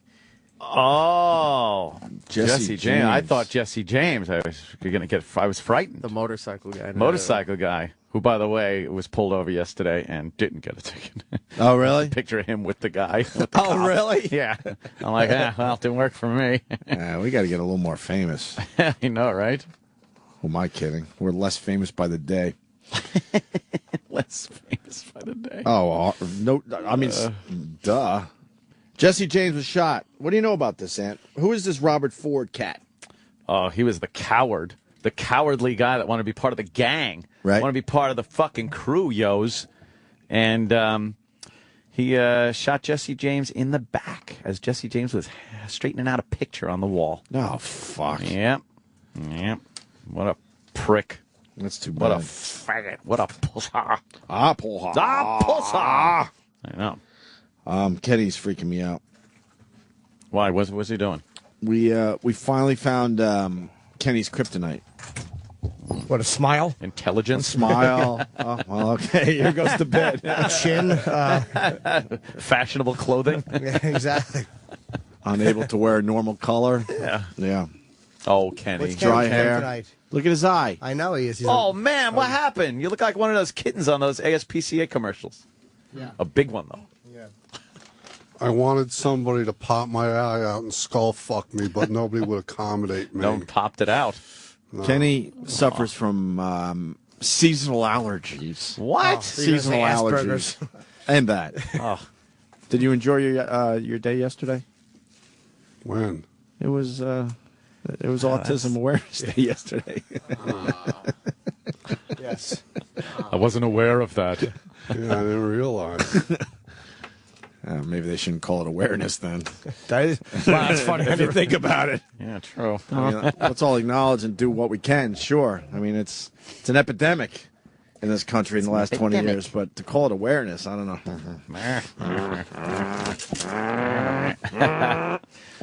Kenny. Yes, sir. Seasonal allergies, they get you bad, right? Yes, GH. I'm allergic to everything green. And you have to get shots Allergic to envy? Oh, boy. I knew that was coming. You have to get shots all year long, right? You're one of those guys? Yes, I do. Wow, really? Allergy shots just Yes, to try to I keep do. it all down. So you eat your broccoli? No, I don't eat anything green. No, huh? You're not allergic to that stuff. You just don't like it. He's lying. He's not allergic to green stuff. He's just doesn't fibbing. like Yeah. it. He's like a fucking little kid who doesn't want to eat his vegetables on the road. little So he says, I'm Kenny. allergic to it. As far as the food thing goes, he's an older version of Sam. Right. Kenny doesn't eat a lot of shit either. He's gotten better, though. Yeah? With salads and stuff on the road, he'll eat a salad because I think he knows he has to. Because I think when he shits, little fucking building blocks come out. So It's good for my digestive tract. Did Jim Yeah. Norton tell you that? Oh? no. But I've been beating him up to fucking eat vegetables. Good for you. Jim eats very healthy. I eat a lot. I eat green every day. Greens. Yeah, but then he blows it with the dessert thing. No, Not I so don't- much lately because of the Weight Watchers. it. I've never seen anyone eat so well and then the dessert tray comes and he ruins it every time. I've been really good lately, though, with the Weight Watchers desserts. They're only 2-3 pints. Some of them are 4 pints. Nice. Yeah, April but I- 29th, I'll have another dessert. I thought it was 28th. Oh. We're going up to 28th. Oh, No, we're I'm shooting the broadcasting 28th, so late that night. Oh, I see what you're saying. I'll probably have a nice dessert. Yeah, you got to treat yourself. I love when you go out to dinner with Jimmy and he's Just stop right eating there. healthy. I and love stuff. when you go out to Grilled dinner with Jimmy. Yes, that's true. Grilled chicken, grilled asparagus, Caesar salad. Yep. When the dessert cart thing comes by and you just hear Jimmy go, ooh! His meal's like maybe 400 calories, and his dessert's 2,020. Yeah. I want to go to that place on. Have you been to that place that Patrice used to love? And it's the vegan place. The vegan place. No. The vegan. Yes. Plataforma. Yeah. Oh, Plataforma is great. It's amazing. Love that place. Oh yeah. Oh, is it good? Slice that meat off. Meat. Yeah. Oh yeah. Love meat. Give me that. Give me that. Give me that. Give me two of those. Give me two of those. Give me one of those. Give me one of those. Would you like? Yes. And plenty of it. Keep it coming. That's the paddle place. We were just talking about the paddle place. I think Plain should have the. Oh, I invented something I don't want to tell anybody about. Oh. Then why would you bring it up on a show like this? It's for the plane and helps it fly smoother. Oh God! You have anything in aeronautics? Giant fold-out roads that roll out in front of the plane, and it just drives really fast. And it just drives really fast, and they roll back up behind it. You know how much money that would cost? Yes, I do. Approximately $4 billion a mile. I've worked it out. I don't think that works very well. No, I want to see it in cartoon form first. It's more of a TED invention. So back to Kenny. He's got a left eye that is fucked up. It's bright red. Yeah. And I get the same shit as Kenny, so we kind of talk about this shit on the way in. And my allergist gives me this tiny, tiny little fucking eye drop thing. It's like $200 for like 20 eye drops. You can only use like one a day or something like that. But Kenny, this is the weird part of the whole story. Kenny can't put eye drops in himself. What? What a man! What are you doing? Stop. He can't. He needs someone to do it for him. No, you don't. How come you can't? My eyes are very delicate. But you can't just like open up your eye like we all do and just go lean your head back and just plop an eye drop in there. No, if I do it, I do it with my eye closed and just try to shoot it through the slit. What's wrong with you? He's raping his own eye. Why would you do that? What's wrong with you? Where does this come from? I could. That's why I can never have LASIK surgery, because you're awake and see that knife coming to your eyeball. You don't see a knife. I don't know. You don't see anything. No, I would get LASIK again in a second. Where do I go? I kind of want it. My left eye needs, which was always weaker. Yeah, I can't drive as well. I need my glasses now to drive. I hate that. So does somebody else who refuses. He's the fucking worst. Yeah. It's like, Kenny, put your glasses on. I don't need them. Well, you're slowing down for the exit. It says 3/4 of a mile, and you're hitting the brakes. Drive carefully. You weren't driving carefully yesterday, if we're going to bring it up. I had to wake him up because it was time to fucking go through the green light. I'm like, how do you fall asleep? You picked me up 5 minutes ago. Man. That's his apnea. All of a sudden, I'm like, oh my God, has he been driving the whole time this tired? All of a sudden, we're third in line, and I'm looking down at my phone, tweeting or some dumb shit. I look up, it's a green light, and the cars that were in front of us are long gone. I just assumed we were still at a red. I look over, and this idiot is sleeping, and heavily. And I had to wake him up. Sleeping right there at the wheel. Heavily. I'm like, Kenny, it's our turn to go. There's not many cars at that hour, but it goes back to Jim Norton shows at Caroline's. Kenny drives in from Jersey to help Jimmy out and all that. And then I go, Kenny, I got a guest room, I got a couch, just crash. I don't give a fuck. Yeah. Why are you driving all the way home just to come back in a couple hours? Oh. So he was very tired. I'm on it. Yeah. He was very tired. He doesn't like people to do nice things for him. It's weird. No. Now he doesn't even acknowledge that I offer. I write him text messages and stuff. He doesn't even acknowledge that I extended the offer. He doesn't like to have people. He doesn't know how to accept because he rightfully thinks that he doesn't deserve them. No, that's true. You're right about that. Oh, is that it? He doesn't think he deserves them? Of course it is. Oh. He doesn't want to. What do you always say to us? I'm just a help. No, don't worry about me. Yeah, don't worry about me. Yeah. He's been doing that for many years. So you want us to put eye drops in your eye? I mean, we can give you some relief. Troy already did. Oh, it doesn't look as red right now. He put 1 drop of Sustain in. Why the fuck wouldn't you do that on the air? A giant like you that needs someone to put eye drops in his head. That is true. Open your eyes.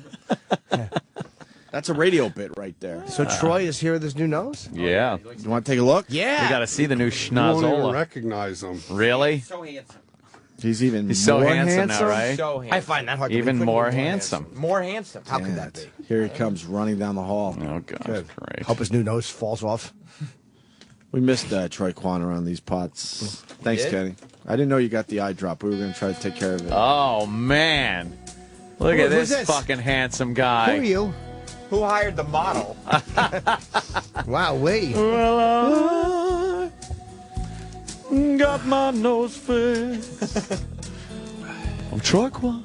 I'm lightheaded from running down the hallway. Oh, You well. sound stuffy. It's really, you should blow your nose.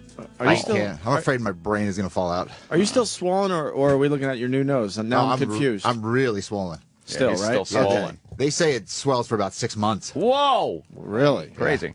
So why would you do that? That means Well, 6 months from now, he's going to be fucking just knocking gorgeous. him down. It's gonna look knocking him gorgeous. down left and right. Well, I as I said to you guys before, I got it not for cosmetic reasons. Of course. no, Of course. we believe you. We never thought that. No, I had it because I couldn't breathe.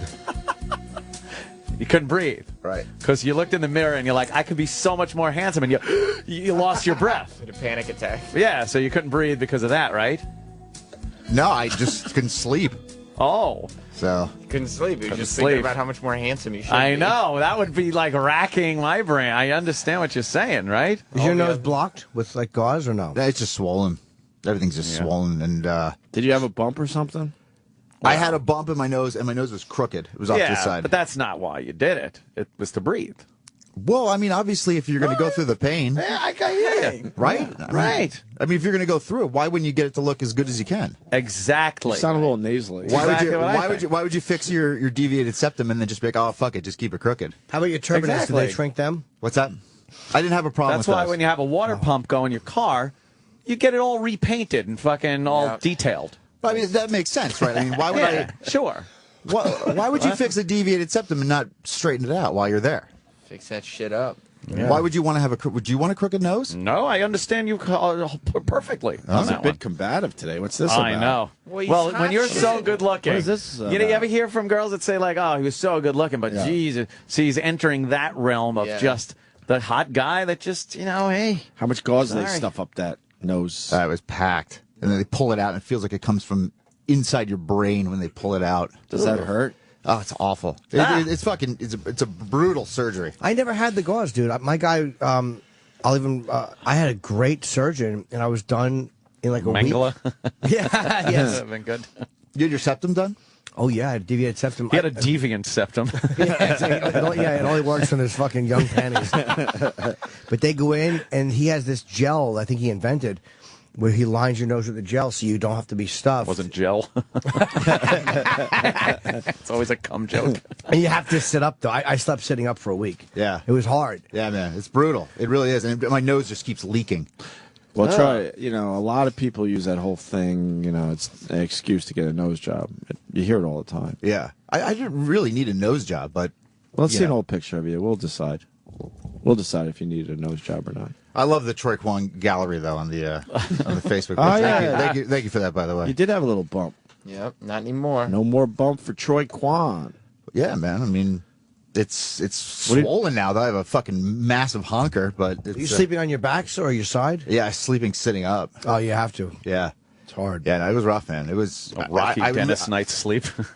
I literally Sucks. I slept for about a week. Like that's how fucked up you get, man. It really the surgery's a brutal thing, man. I mean, They give you Vicodin? How do you know it's brutal? You're out cold. Well, when you wake up, it just feels like you got blasted in the face with a sledgehammer. And it's weird too because I'm sitting there waiting to go in, and they made me walk into the surgery table.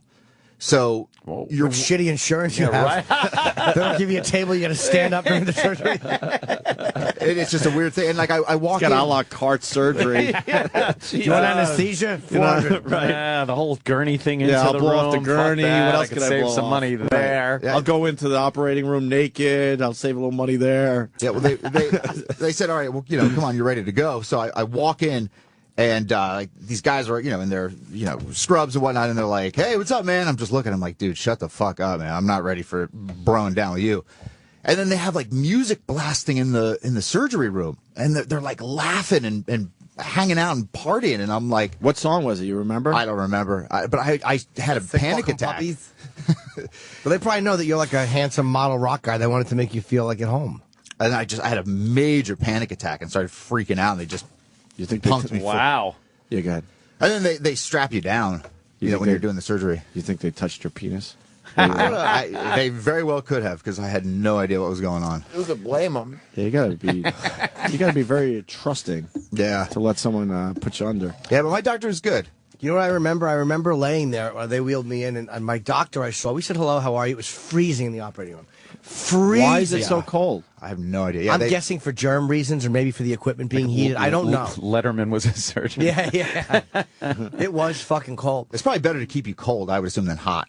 Yeah. And he was fucking humming. He was like, da, da, da, da, da. And he's telling me that you're going to count backward, ba, ba, ba. And then what an asshole. Next thing I remember, fucking in recover. Yeah. That's weird. It's time travel. At times, yeah. And then supposedly the anesthesia has this effect where it can reverse what you remember, but I didn't. I remembered everything up to the point of laying down on the table. And it's fucking, it's crazy, dude. It's with a sore ass. That old gag. that would suck to be raped during surgery. Oh, you're not kidding. So yeah, I'm all right. I'm very weak.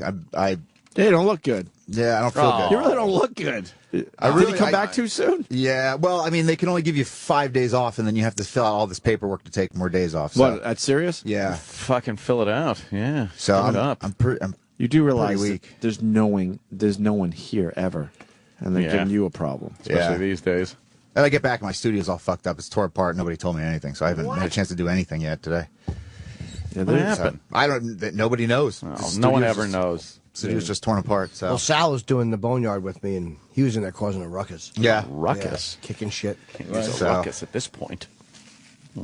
Yeah, but I'm back, and I'm going to sweat it out today. Better than ever. Not better than ever, but I'm. Oh, you will be. I'm hanging in there. And you already put eye drops in Kenny's eyes? Yeah, he looks like shit. His eyes are completely. I was like, dude, you need Visine. I just had an eye lubricant. He needs to get Visine. He's in pretty bad shape. So we could still put eye drops in his eye? I mean, it's not going to do anything. It's just going to lubricate it. It'll just look hilarious because he's a monster and he can't put eye drops in his own eye. Yeah, and I had to hold his eye open. He wouldn't even keep it open.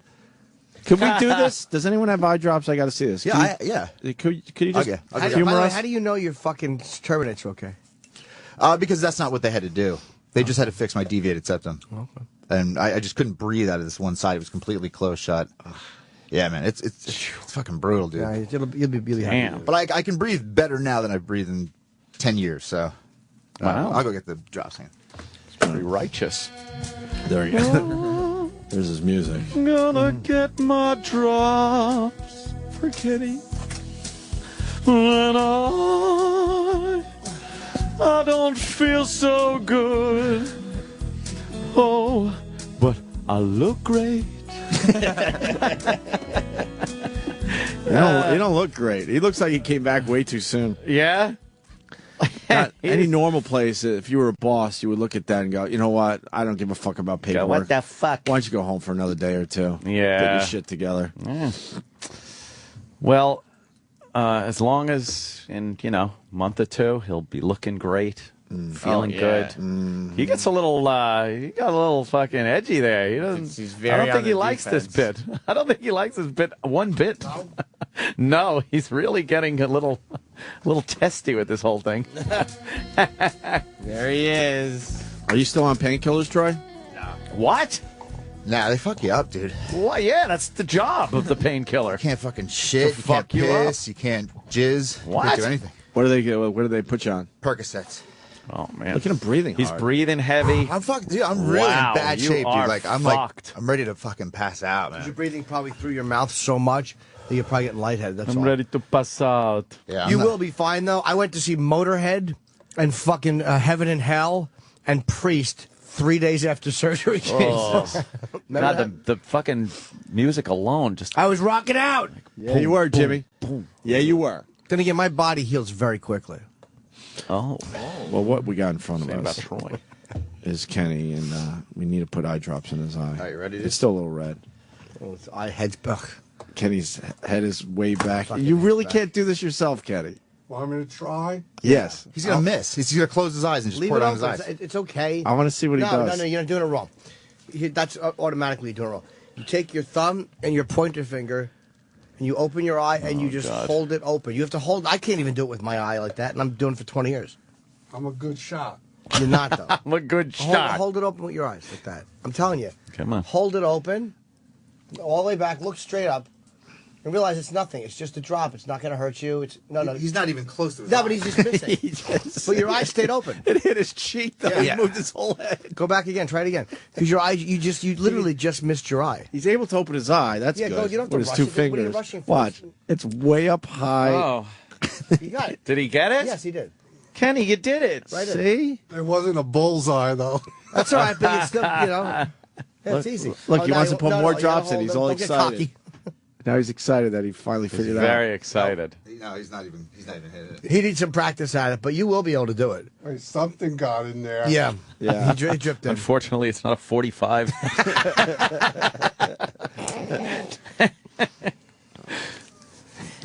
Kenny. Putting a contact lens in, Aw. any of that shit, you get so used to it so fast. Yeah. Eyes are like fucking, not to be fucked with. Oh, wow, that is red. I had my sinuses done once, too. You did? Yeah, it was a cute story, but it's too long. Well, why would you bring it up? Now you have to tell it. That shit drives listeners crazy. Good for them. Go for them. Do you have a short version of the story? No, it's like I had to have my sinuses done. It was supposed to be same-day surgery.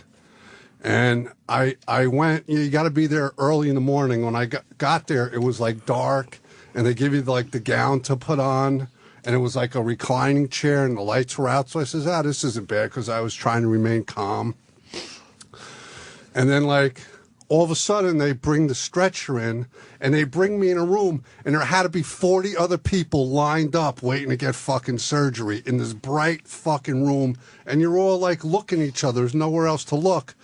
And then the fucking nurse comes over and kept yelling at me to put the stupid hat on. And I said, I'm not putting the hat on. Why wouldn't you? The hat. Because it looks dumb.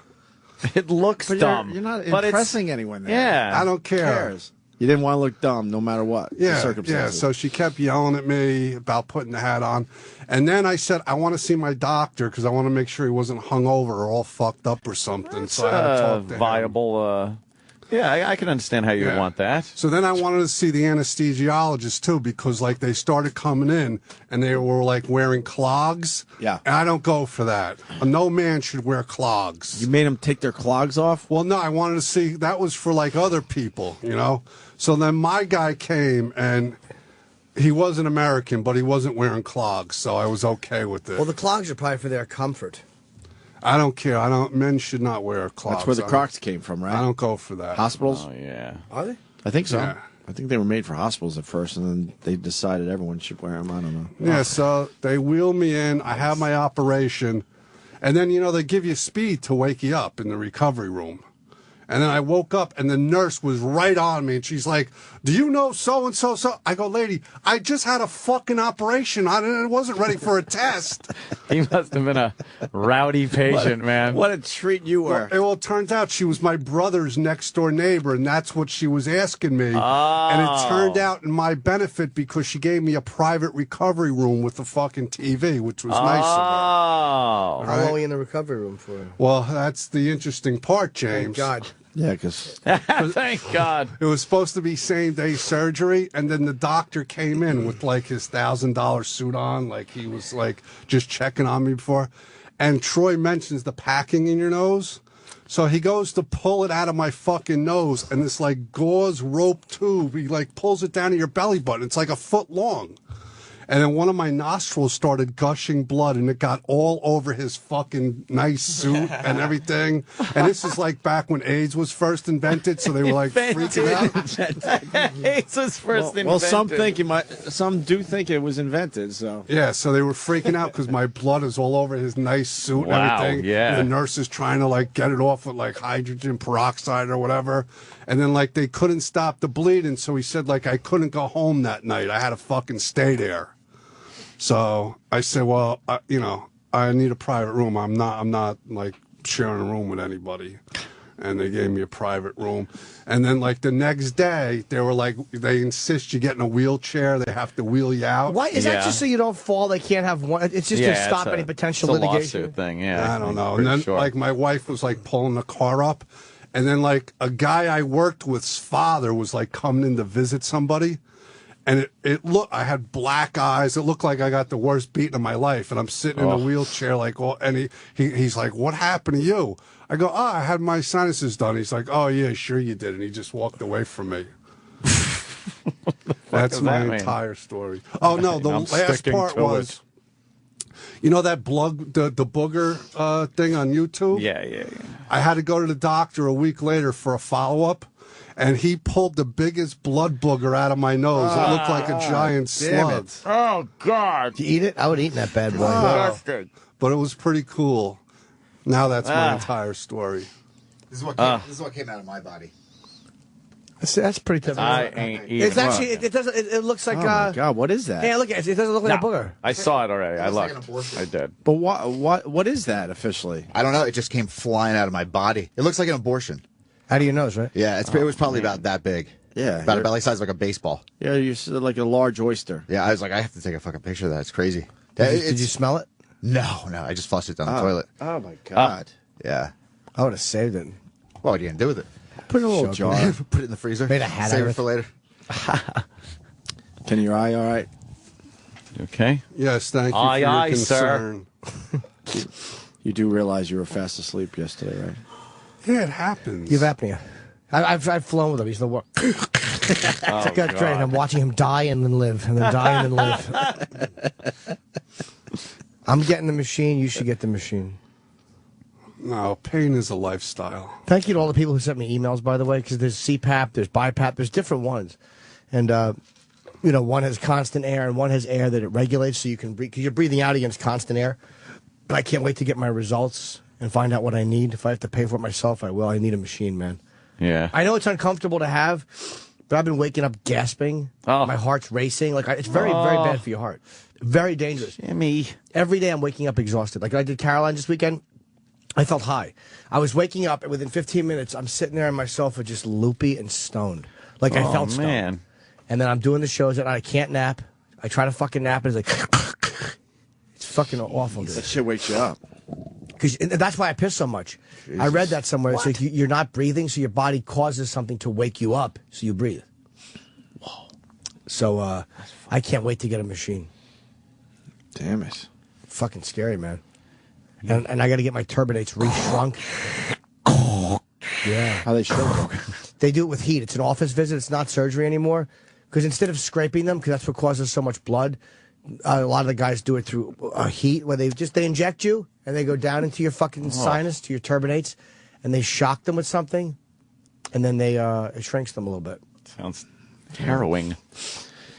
Troy Kwan's just staring off into space. Yeah, I'm ready to fucking pass out. I'm not feeling good. Yeah, I really feel like shit, dude. Think you're gonna puke? No, I don't feel like I'm gonna puke. I just feel very lightheaded. I still have a banana. I had a DJ last night too, so I'm still up from last night. Is there anyone you can talk to around here? Yeah, that's right. Logically, you're tired because you stayed up all night after surgery. Well, yeah, I know. You can't get sent home if you stayed up all night DJing. Well, I'm gonna sweat it out today, but I have to do it, man. I gotta fucking make a living. Are you DJing tonight? No. I'm just gonna go home and sleep.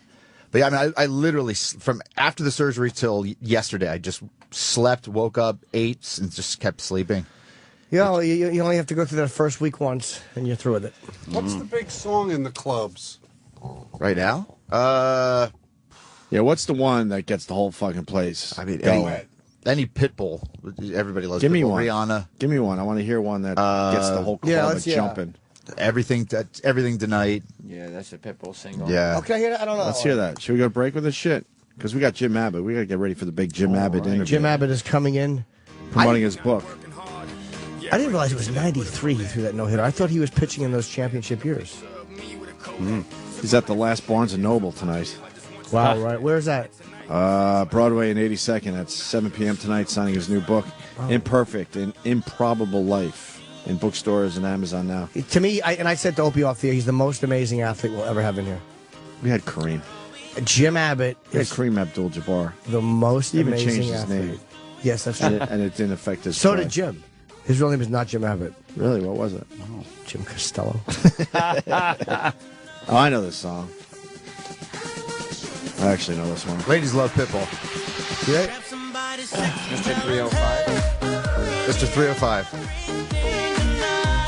Oh, we got a phone call for Jimmy. This guy says, don't get the machine, Jimmy. Oh, of course. There's something better out there. What is it, Mark? Play a shotgun. What's going on? Oh, hey. Jimmy. Hi, buddy. Jimmy, I had apnea really bad, man, to the point where waking up, not breathing, my wife is panicking. She's like, oh, my God, you stop breathing. You're going to get this checked out.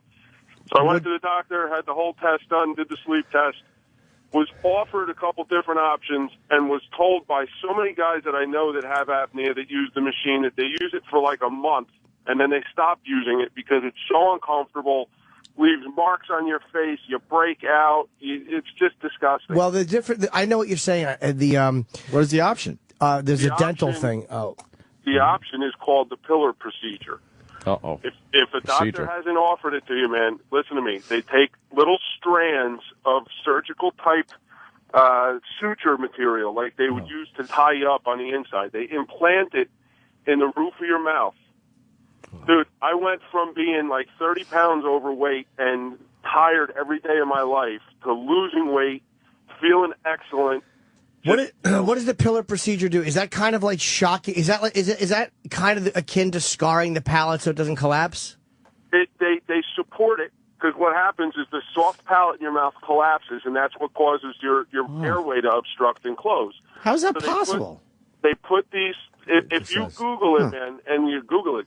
If you do that, and you'll see that they insert these things into the roof of your mouth, and over time, scar tissue builds around it, and it supports the roof of your mouth. It works for you, but I've heard that sometimes it's not foolproof, and there are downsides to it. I've been recommended against that, but I've heard of the procedure, but it doesn't work for everybody.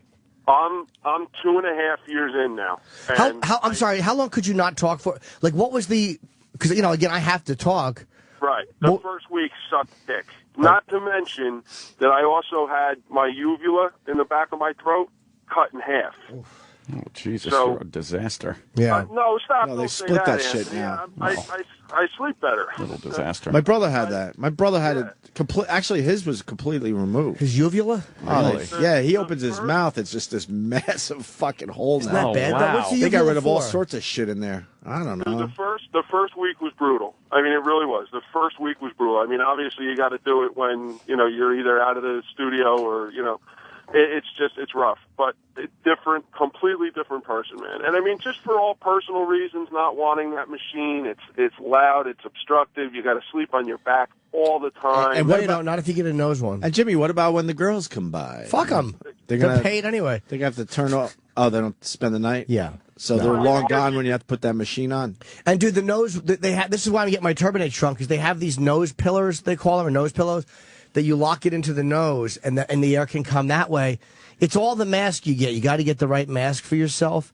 Right. But people, I've gotten 100-something emails from people. I twittered about it, raving about how their lives are different. But you'll get some guys like this guy who just didn't like it and tried another option. But I want to try the mask first. It was an option for me, and he said that to me. He said, if you want to try the mask first, he said, no doubt, give it a shot. He said, but I'm just telling you from my experience, and this procedure was fairly new when it first came out, so I think I was taking a little bit of a risk by going for it, but completely changed. I mean, I still snore. My wife reminds me constantly, but, I don't stop breathing. Which is the huge part. And, I mean, just the level of energy and the weight loss and everything else, man. I mean, I'm Thank still you, buddy. ugly as sin, but, All right. whatever. Thanks for the call. Because Colin, I saw Colin last night, and he goes, he said the uvula surgery. He goes, you don't want that.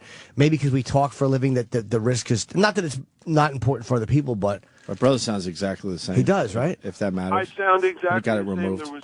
There was no issues they were talking about. You could have issues swallowing. You could have none of that, man. Okay. And I mean, hey, maybe I'm a fluke. Who the hell knows? But it was worth it 100 times, 100%. I'm going to try the machine, even though I hate stuff on my face like that.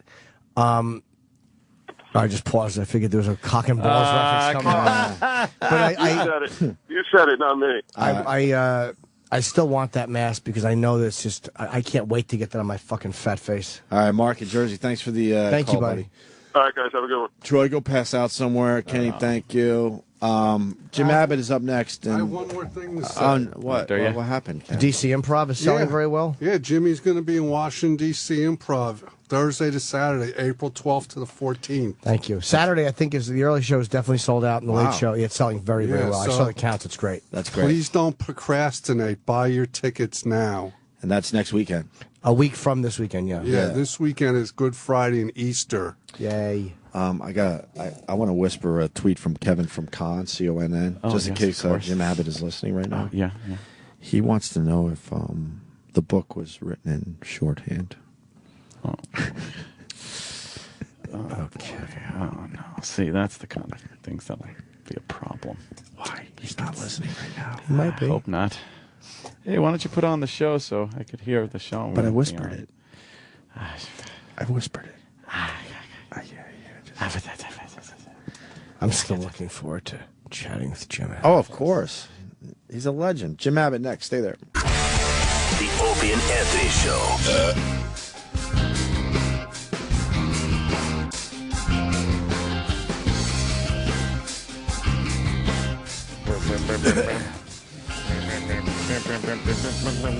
Well, Jim Abbott is late.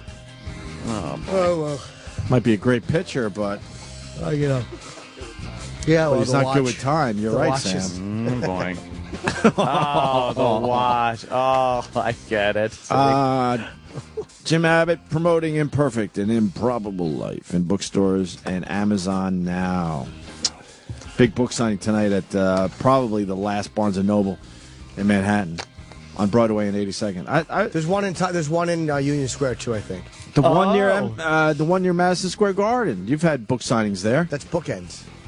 Oh, no, I'm sorry. That was the other one. Borders. Borders. Okay. Is that closed, too? Yeah.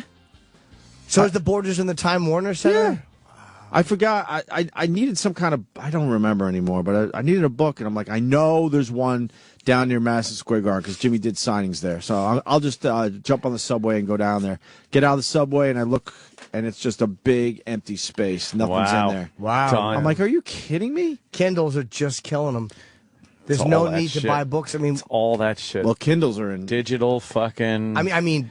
I would assume Kindle's in trouble, too, because now everyone's just reading it on their iPads. Kindle, I think Amazon is big enough. The purists are still using the Kindle, but the average Joe's like, you know what, this is good enough for me to read a book every once in a while. I have a Kindle, because it doesn't hurt my eyes. I have a Kindle, too. I love it. Well, yeah, they have that technology, which is great. I love it. It feels like you're reading a real, book page. And you got to use without straining your eyes. The little light on it. But I have the little teensy-weensy one, and I just, bing, boom, zip, bing, boom, zip. Is that how you read? Do you actually say that while you're reading? Yeah, just like, flip, plug, zing, boom. Books going away. That's fucked up. They are, man. Yeah, done. It's fucked up.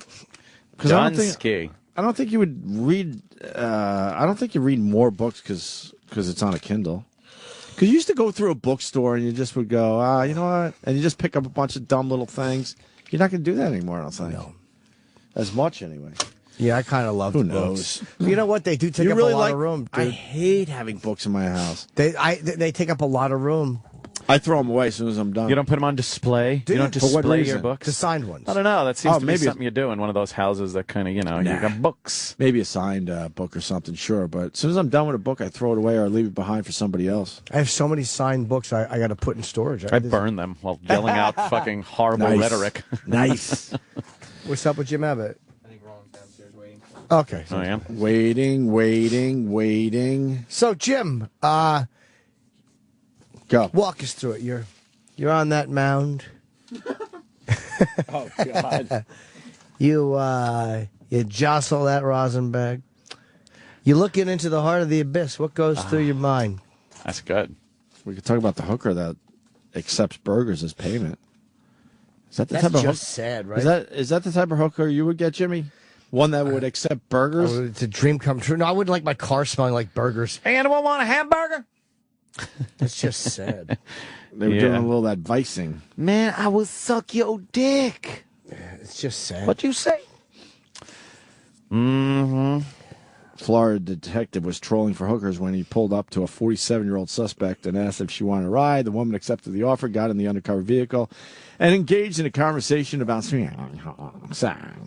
About sex. Cop explained that he was looking to fuck. So I see you've brought some cheeseburgers with you. Right. And asked the woman if she wanted to help me out with that. He actually said, to fuck. The woman, the detective reporter, replied that the pair could go have sexual intercourse if I bought her 2 double cheeseburgers off the dollar menu at McDonald's. Can't lose, man. That's a bargain. You think that's a good deal? How fucking sad is that? But you ain't getting pickles with that, man. That's what the cops are wasting their fucking time doing? Mm. Wow, they must be great fucking... They must be super cops if that's what they got them doing. Go bust the whore who needs money to eat. Just getting hamburgers. Fuck. God damn this country. What do we care about that shit for? I don't know. The cop added, I agreed to the deal and purchased the hamburgers for $2.75. $2.75. In addition to the cheeseburgers, the woman told the undercover that he could also give her a tip. In response, the cop handed over $60. $60. Terrible. The woman kept 40, took the McDonald's grub, and directed the cop to a vacant parking lot to park and to complete the deal. Well, he's obviously a... I know that they assign him this stuff to do, but it's just a fucking disgrace. Stop talking and start sucking. Hamburger. Oh, fuck. Hamburger. I'm gonna fuck you in the mouth. So, isn't this great? Hamburger. Now lick my sweaty balls. So they go to the parking lot, and then the takedown team arrested her. Oh, it's good. There's a takedown team. Yeah, a whole team set up to stop a girl for sucking dick so she can buy hamburgers. That's good. That's not a waste of our money. So she'll appear in court May 1st. It's a good story. Oh, here he is. That is Jim Abbott right there, ladies and gentlemen. Very cool. Yes. Hey, Mr. Abbott, take a seat, sir. How are you, sir? Very excited to have you. Hello, how are you? Good, how's it going? Very cool. Jim Abbott, wow, in our studio, very cool. Promoting imperfect and improbable life in bookstores now. You look the same. I know, right? Except for less hair. Man. Well, it's hard for us. We never noticed because you always had the hat on. So it's like you guys could really lose all your hair and nobody would notice. You have. Yeah, definitely. So what made you want to, not what made you want to write a book, but why it's been a few years since you retired. Now all of a sudden a book, what kind of prompted this was the time to do it? Well, there was a lot of different reasons for that. I played differently. I grew up missing a right hand, and in a lot of ways, baseball and sports helped me to come to terms with that. To be on a team meant something to me. To play baseball, to be a part of that, helped me to try to move past the label, at least in my own mind. But I discovered during my career, to the later part of my career, and now after I'm done playing, that my hand was a big part of who I was. It was a big part of the ambition and the drive that I had. And it really wasn't till after a couple years I was away from baseball. I was away from the sheltered world that I was able to kind of bring these thoughts together and say, there's a long form to this. I'd like to be able to explain it in a book. Are you in the Hall of Fame? No. You should be in the Hall of Fame. Simply, if you threw 2 pitches in a row in baseball, you should be in the Hall of Fame. It's the most. I say you're the most amazing athlete we'll ever have in here. Because to be able to pitch, and what would the system, if you could explain to people how you would do everything with one hand on the mound, every single play of the game you're involved in? Yeah, I used to have to throw and catch with the same hand. So it was a system I developed with my dad. He bought me a glove at a local drugstore, and we started playing catch. And I would just cradle I wore a right-hander's mitt on my left hand, and I would cradle the glove in my right arm and pull the ball out and continue the rotation. The glove would sit on my right hand or half a hand, and I would throw and then have the ball ready to put it back out. It's an amazing move to watch because it's so fast and smooth. Was there ever, I was thinking of logistical problems like maybe callousing from having to put the glove on and take it off so many times during the game. Would that happen? It's funny. Nobody's ever asked me that. I was thinking that. It's like, yeah. Well, he wasn't going to ask you, but I said talk to him about callousing. Callousing. Callousing. No, it's just one of those things because most players, you put the glove on, Right. It stays there until you go back to the dugout. But that you're constantly taking that glove off and putting it back on. Any problems? That's I mean, minor problems. Callousing, I don't know, but I did used to, push some of the skin back. I mean, I would have these. Really? Yeah, a little bit. It would, but because I did it so often. Yeah. But it was great when I got to the major leagues. I had a glove company, Rawlings, that helped me to, so they sat down with me and said, okay, you've been doing it this way for a long time. How can we build a glove that will help you to do this faster? Man. So they kind of reconfigured the opening. They made it a little bit bigger. They took out some of the insides, and so that really helped the speed of the transition. I want to go all the way back to Little League. Obviously, he makes it to the majors, but I think it's more amazing that he came up with baseball and we're given a chance. Yeah, that's true. That's true. To shine, because, I mean, especially Little League, you have to bat. Yeah. So how are you getting recognized besides the obvious, for your skills? You'd think they'd have said soccer might be better. Yes. I mean, I grew up in Flint, Michigan. And I'll say something you don't hear a lot. I come from the great town of Flint, Michigan. And I was just surrounded by tremendous people who had an open-mindedness, who had an optimism that if I wanted to do something, they were going to find a way to do it. And if it started with my dad switching the glove on and off, or a Little League coach saying, hey, we're going to grip the bat down by the end, use the knob, and wrap your left hand around and swing the bat, there was always somebody there who helped me devise the ways to get through life. I think that's kind of amazing because there's a lot of Little League coaches that don't have the open mind like that. And if you're too short or something, they're not even going to bother with you. But for some reason, they spent some time with you to figure all this out. Yeah. Were you that good from an early age? I was pretty good, yeah. In second grade, I won the softball long toss, first and second place, and that was an indicator of my future success. But I had athletic ability, and that's one of the things I try to say. I was given so much more than was taken away from me. So the point was to make the most of that. Right, and then you move on to high school ball. You had a hit in high school, right? I hit in high school, yeah. And you still had people that noticed your talents. What was your batting average in high school? My senior year, I hit .427. Wow. There you go. Wow. So you obviously figured it out. Well, I hit some home runs. I could hit until they started throwing curveballs. And then they got me. And what was it about the curveball that it was tough to hit? I mean, obviously it's tough to hit for anyone, but for you in particular, was it a little more difficult? I think, I hit left-handed, so my left hand was on my backside, and my right hand was kind of balanced, and I would pull through. But basically my swing was long, and I just kind of got the bat started on that path. So it was hard to make adjustments within the swing. All I knew about hitting was that it was hard to do, to tell you the truth. Right. It's amazing to me, too, every time you fielded a ground ball, because that comes back very quickly. Right at you. And to have the glove back on, throw the ball, and then it comes out, you have to field it, you take the glove off, switch hands and throw it, and it was like you played the position as well as any pitcher. That to me was the most amazing thing to watch, was you fielding a ground ball.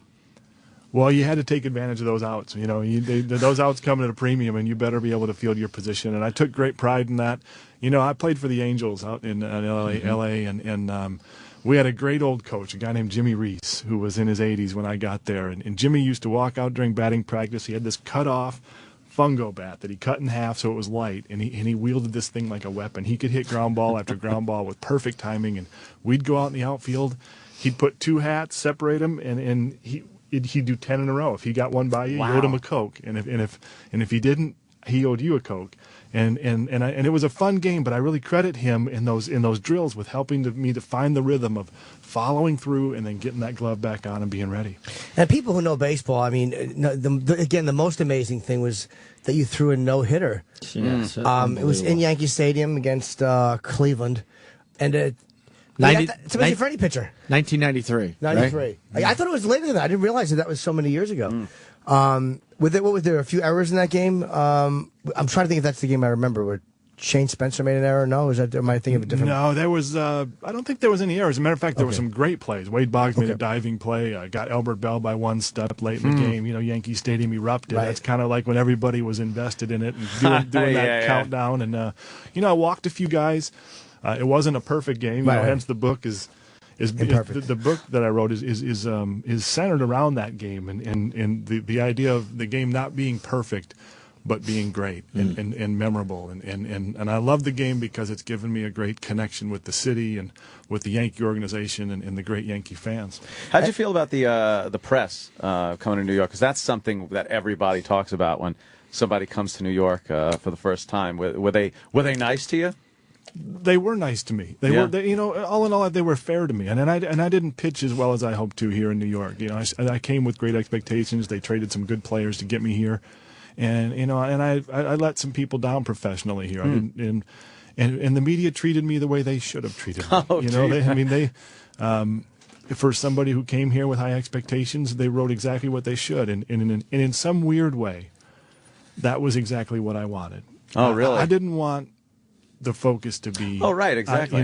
Hey, give this guy credit. He's out there trying with one hand. You don't want to be the guy who pitches well, even though you just want to be. Even though. Right. It's like, no, wait a minute. You're a starting pitcher in the Yankees rotation. You're expected to win. And in some ways, I walked backwards into the door where I always wanted to go. And what year did you leave here? What years did you pitch for the Yanks? For some reason, I didn't realize it was 93, and it was really long ago. I know, 93 and 94. 94 was my last year, that terrible year where we were really good in the strike. The strike hat. We guys think six games in first, right? Over stupid Toronto. Right. Brutal. Yeah, that was a rough one. And it's funny. Then Mattingly, I think, I remember his last game in the stadium, which I want to say was 95. And him and Ruben Sierra hit back-to-back home runs, and I was buying a hot dog and missed them both. Like an ass. I actually watched them both on a monitor, getting a hot dog. Mattingly's last. Of course. But you see these guys leave, and then all of a sudden that the dynasty kind of happened right after that. But that was just unbelievable. Yeah, nothing to do with you. Who'd they trade for you? J.T. Snow. Wow. Jerry Nielsen and Russ Springer, I think, were the three guys who they traded for me. So J.T. Snow, those guys had good careers. Yeah, I believe he was a guy who murdered the Yankees. He was one of those guys like Geronimo Barroa that just beat the shit out of the Yankees. And every time, Albert Bell was another one too. When you just said you got him out, people were probably happy on any level to get Albert Bell out. He was ferocious, man. Yeah. I mean, he was rough. I did play with him a little bit with the White Sox later on in my career, but that no-hitter came against an Indians team that was they had a good team. Jim Thome, right? Jim Thome was on that team. Manny Ramirez had just been called up to that team, and he hit a couple home runs the night before. And the word was that George Steinbrenner wasn't too happy that this kid who grew up just outside of Yankee Stadium had come in and hit a couple of home runs, and why wasn't he in the Yankee organization? Who for you was the guy that killed you? There had to be one guy that just I watched Rivera pitch, and it seems like David Ortiz gave him a hard time, right? There's just certain guys that give certain guys a hard time. Was there a guy that just owned you and you could just never quite master? There was about 50 of them. Now, the one guy, when I first came up in the major leagues, and a guy who I looked up to growing up was George Brett, and he wore me out, even though it was lefty on lefty. Oh, wow. You had to change speeds with George Brett, and when that wasn't my strength when I first came up, and if I threw on the outside part of the plate, he was going to hit it the other way, and if I pitched it on the inside, he pulled it, and I think I single-handedly gave him the batting title one year. Is that overrated, lefty, righty? Because I always hated when you'd have a guy like Wade Boggs, who's just such an amazing hitter, and they're swapping him out and putting, I guess, like Randy Velarde in, or whoever they're putting in all season, and then in the playoffs they have him bat against Randy Johnson because it's like, why do they swap guys out so much like that? I think that's an over-managing thing. There's a lot of numbers and statistics that back all that stuff up. I have to say, Buck Showalter, when I was here with the Yankees, was one of the best at inserting guys in situations that they could do well. It was weird. We would go up into Seattle and face Randy Johnson, and the Yankees at that time were one of the teams that kind of gave Randy a hard time. And Buck would pitch, or he would hit lefties. Donnie would play, and Paul O'Neill, those guys, and somehow that got into Randy Johnson's head a little bit. But it can be overplayed. It depends on what kind of pitcher you are. My ball cut across the plate, so lefties actually sometimes were more comfortable against me than righties were. Some switch hitters, as a matter of fact, the guy who made the last out of the no hitter was Carlos Baerga. He was a switch hitter. He hit lefty off of me because he didn't like the ball on the inside part of the plate as a right-hander. So ball on the outside, ground ball to shortstop. Randy Velarde catches it, and there it was. Well, some guys do that against Rivera too. Some switch hitters will actually bat righty against him because of the way his ball kind of cuts across. That for a lefty, it just jams you. Exactly. And you break a lot of bats. Yep. I haven't watched baseball in a while, but I just remember that. I'm just stealing things other people have said. It could be a total lie.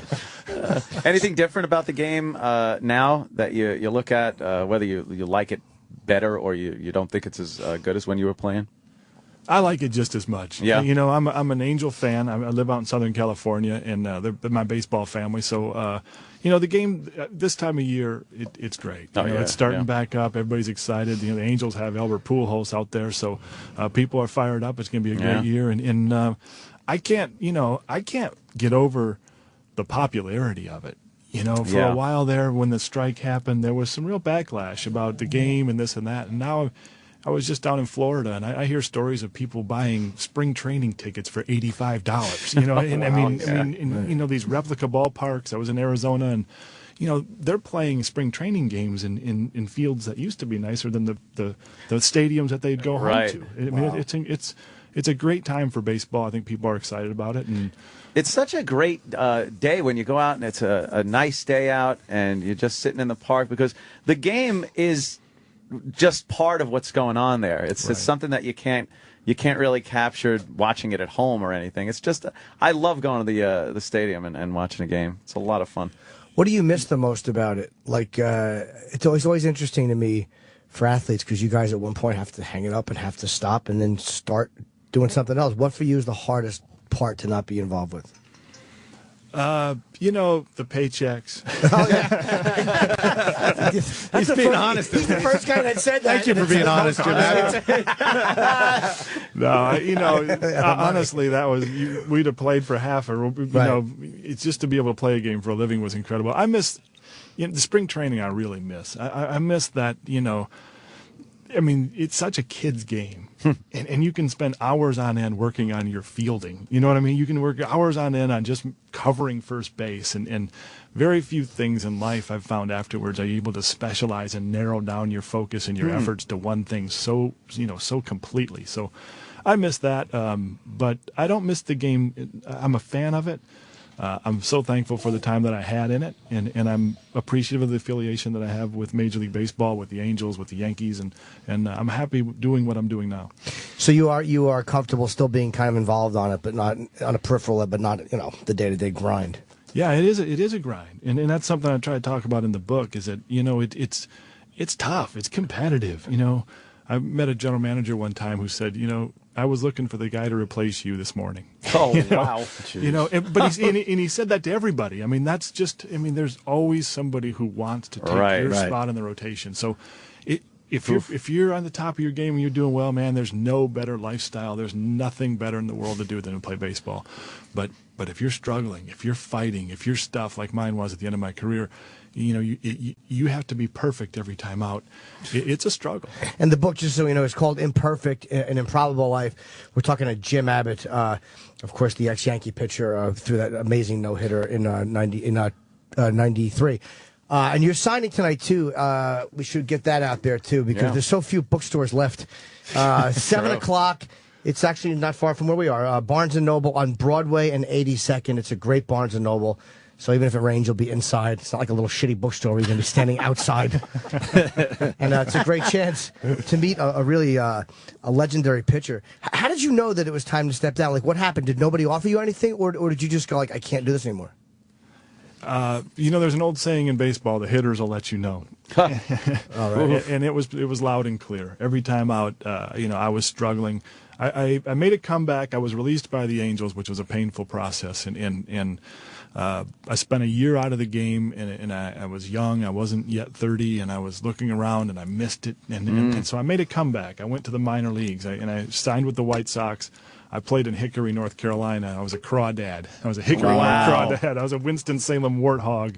I traveled all around, and for a whole summer, for really essentially the first time I played in the minor leagues. And I made it back to the majors. I won a game against the Yankees in 1998, one of the great teams in the history of the game. Oh, yeah.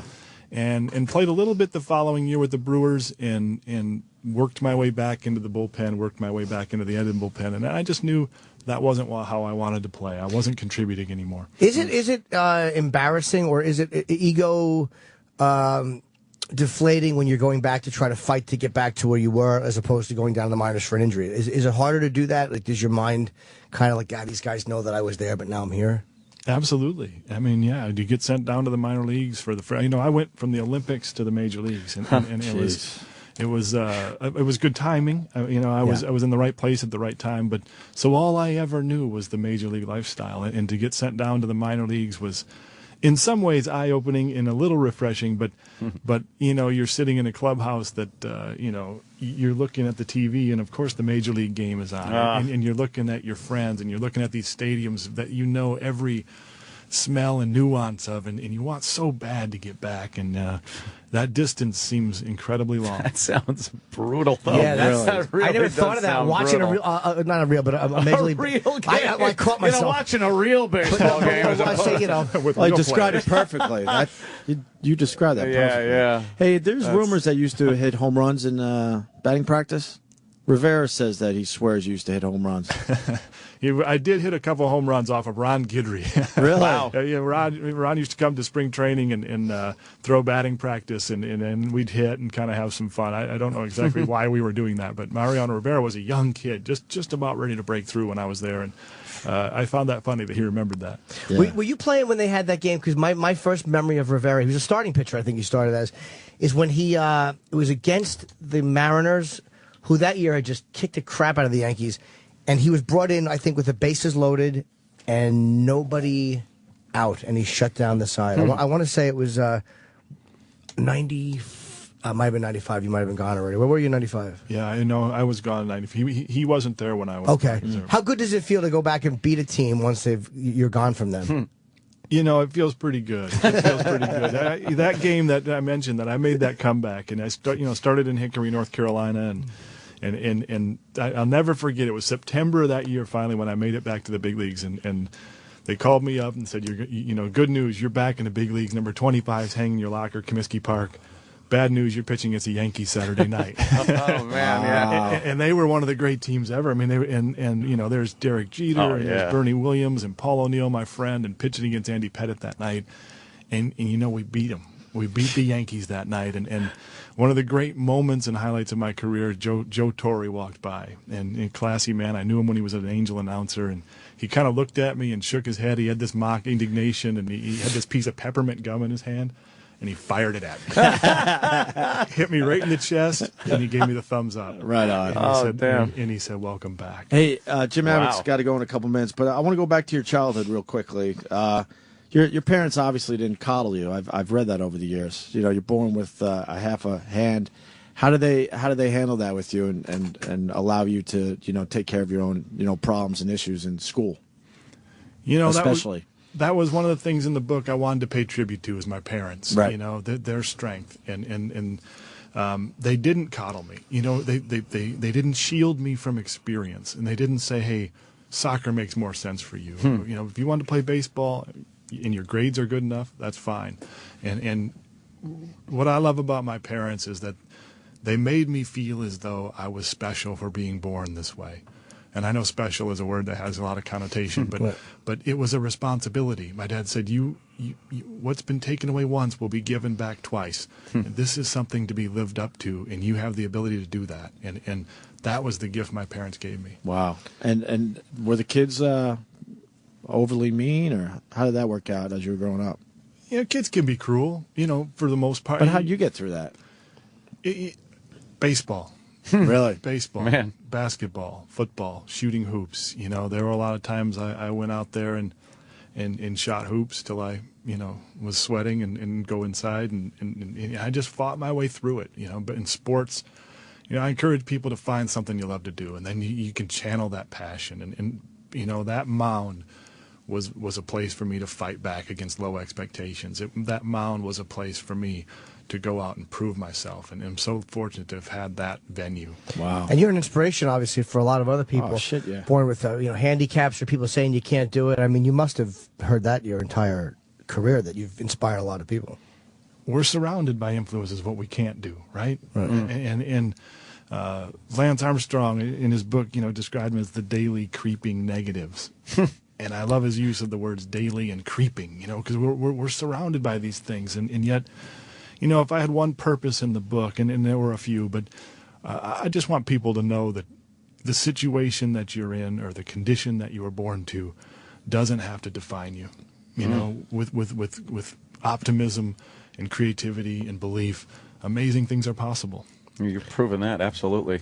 Fantastic. The book is called, again, it's Imperfect, An Improbable Life, Jim Abbott. And again, if you're here in New York, you can meet Jim tonight. He will be signing at 7 o'clock, Barnes & Noble. It's a great store on Broadway and 82nd. There's plenty of room.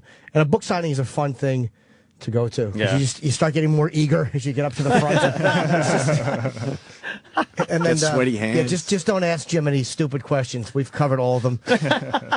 All right. Jim, thanks so much, man. Absolutely. This has been great. Thank you. Yep. Jim Abbott, Great, man. everyone. Once again, the Greg Opie Hughes Literature Society presents another informative book review. What did he say, keep it by the what? And I forgot. What did he say, keep it By the shitter. Oh.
Jesus.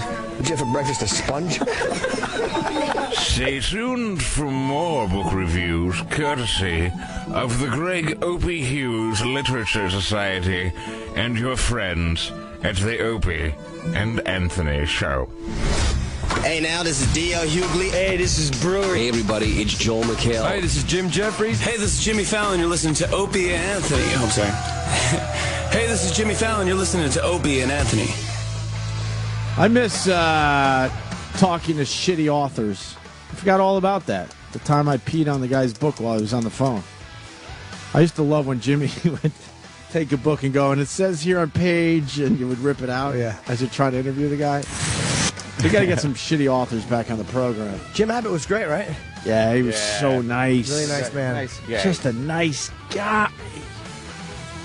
No, he's cool. He's a nice guy. Yeah, well, he played in the majors for 10 years. What was his record overall?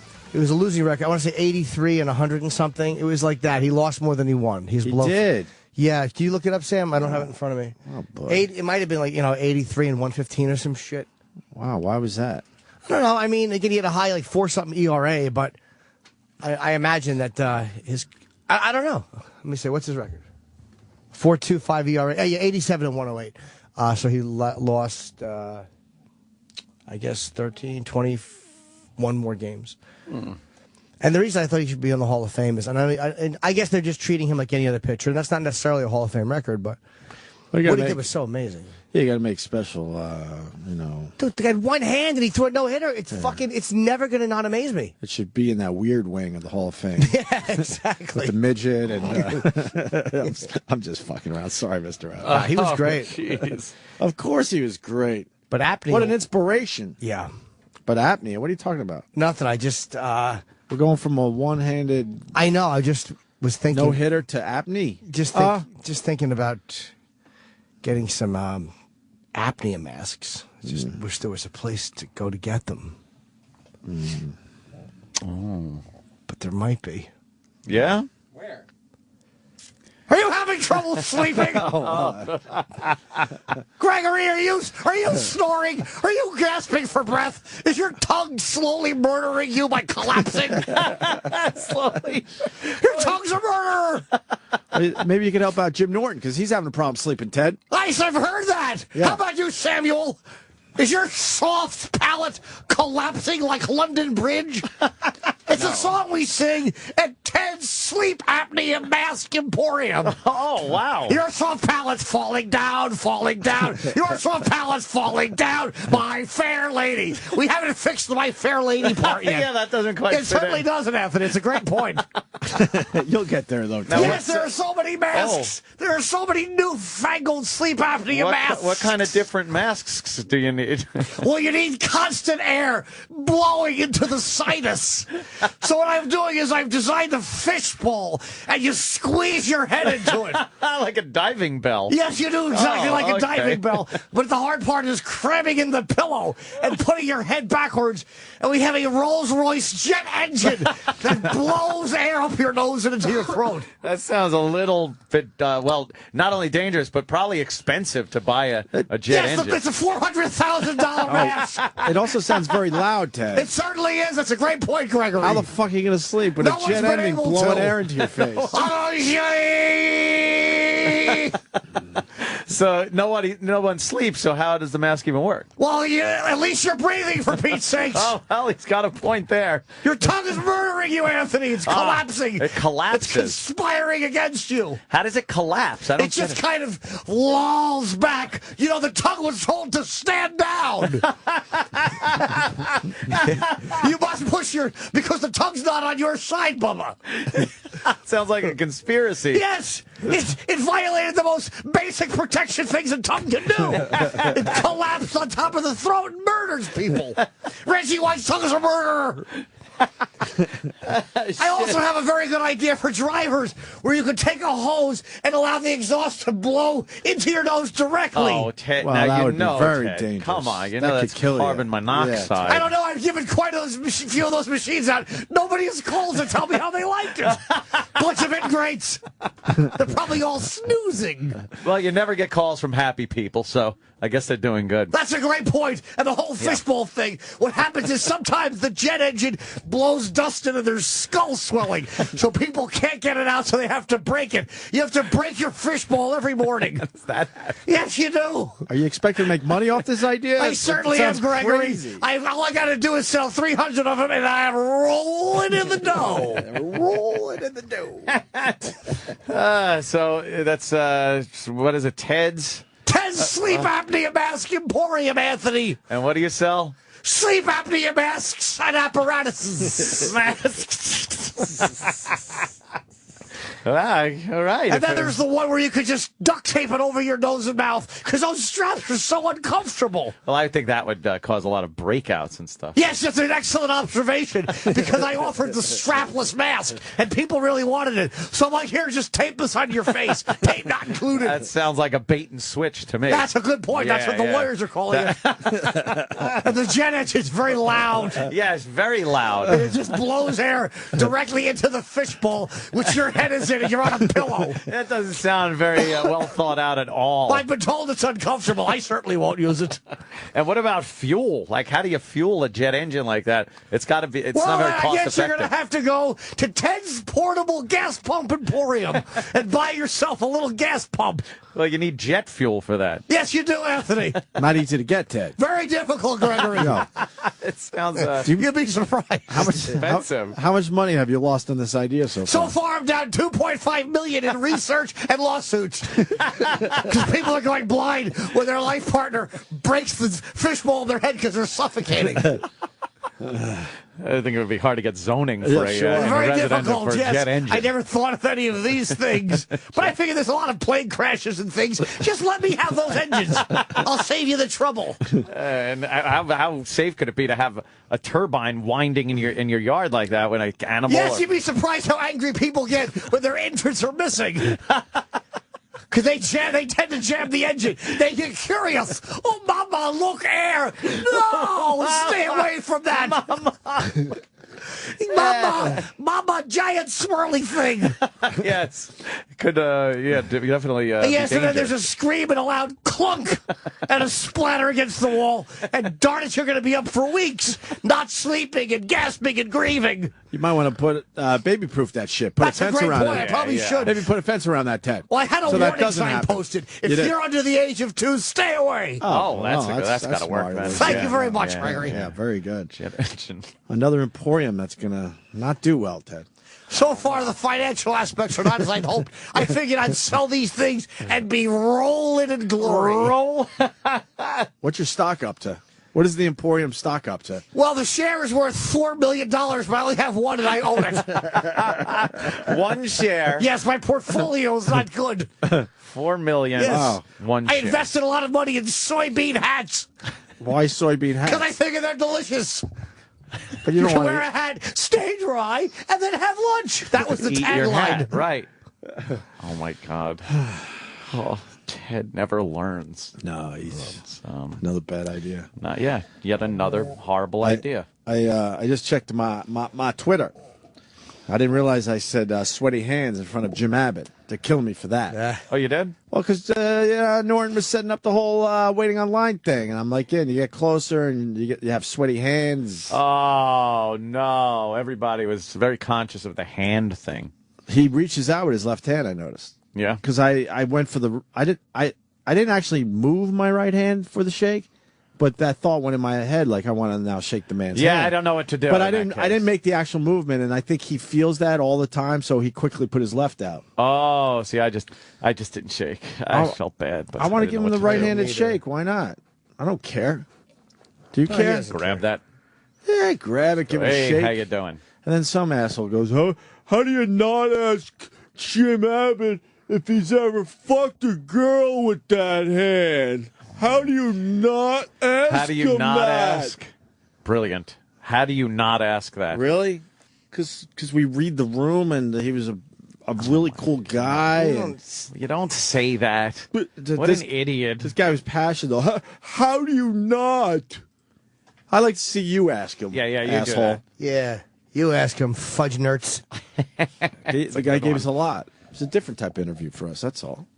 We go in a lot of different directions here. I thought he was a very nice gentleman. Yeah.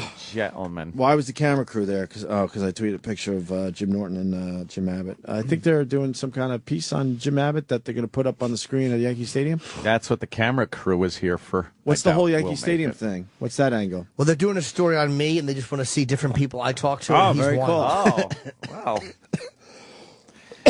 I was making sure I had my Yankee shirt on, and it was opened up so that the camera guys Perfect. saw that and, put me up on the big screen at the stadium. Perfect. So, I got a fucking shirt on here. Yankees. Eric in Jersey, it's too late now, Eric, but you saw Jim Abbott pitch in 1987 in college? 87. I was a junior at Fordham. My brother was a senior. He was on Fordham's baseball team, and they made the NCAA regional playoffs. It was down at Georgia Tech. We flew down, and on the plane, I read this story. It's illustrated about this Jim Abbott, this amazing guy. How about a little bit more biographical info on Jesus. you? Huh? So where'd you move to next? Dullsville? Yeah, what happened to you? Well, I was going to go to another school, but I couldn't get in there, so I went to Fordham. How much biographical information do we need, sir? Oh, God. Fucking, what a dullard. He's probably still talking, and, we hit a little turbulence, and we're on our way down and flying. Well, he meant well. What I hate about that is it could have been the most amazing story. We'll never know now. I know it could have been, and then fucking Jim Abbott skewered 2 girls through their vaginas and anuses, Right, and we missed it. Hey, Brock Lesnar came back to wrestling, huh? We try not to do a lot of wrestling on our show, but the fact is, that's a huge deal, man. Yeah. He was a monster in the UFC, and now he's moving back to the WWE. It's just better for his health, I think. That's all. UFC is rough, man. Oh, yeah. And UFC, they will specifically target his injured parts. They'll be careful with him. Whereas in professional wrestling, they will specifically avoid. Why would they avoid it? They're trying to win the match, Sam. That's stupid. Yeah, Sam, what are you talking about? Are you saying it's all fake? Well, you see, the match would be choreographed so that he would win without having that. Hold on. Is that the Hold On Broads? It's Wilson Phillips. I'm looking at Is that the Hold On Broads? What year is this? Yes. Oh, she's all fat again. Uh-oh, they're doing Mamas and the Papas song. Monday. She's a good dancer. They're fat arms.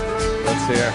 What else you got there? China Phillips? All brown leaves are brown, and the sky is gray. And the sky is gray. I've been for a walk on a winter's day. This is lip sync, by the way. Is it? Yeah. And if I didn't tell her, No. Yeah. I could leave today. Today, California dreaming.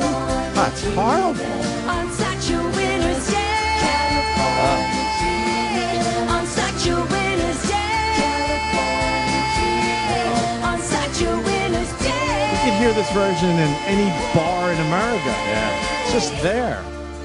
Don't. It's like somebody's over here enjoying it. What are you doing with this?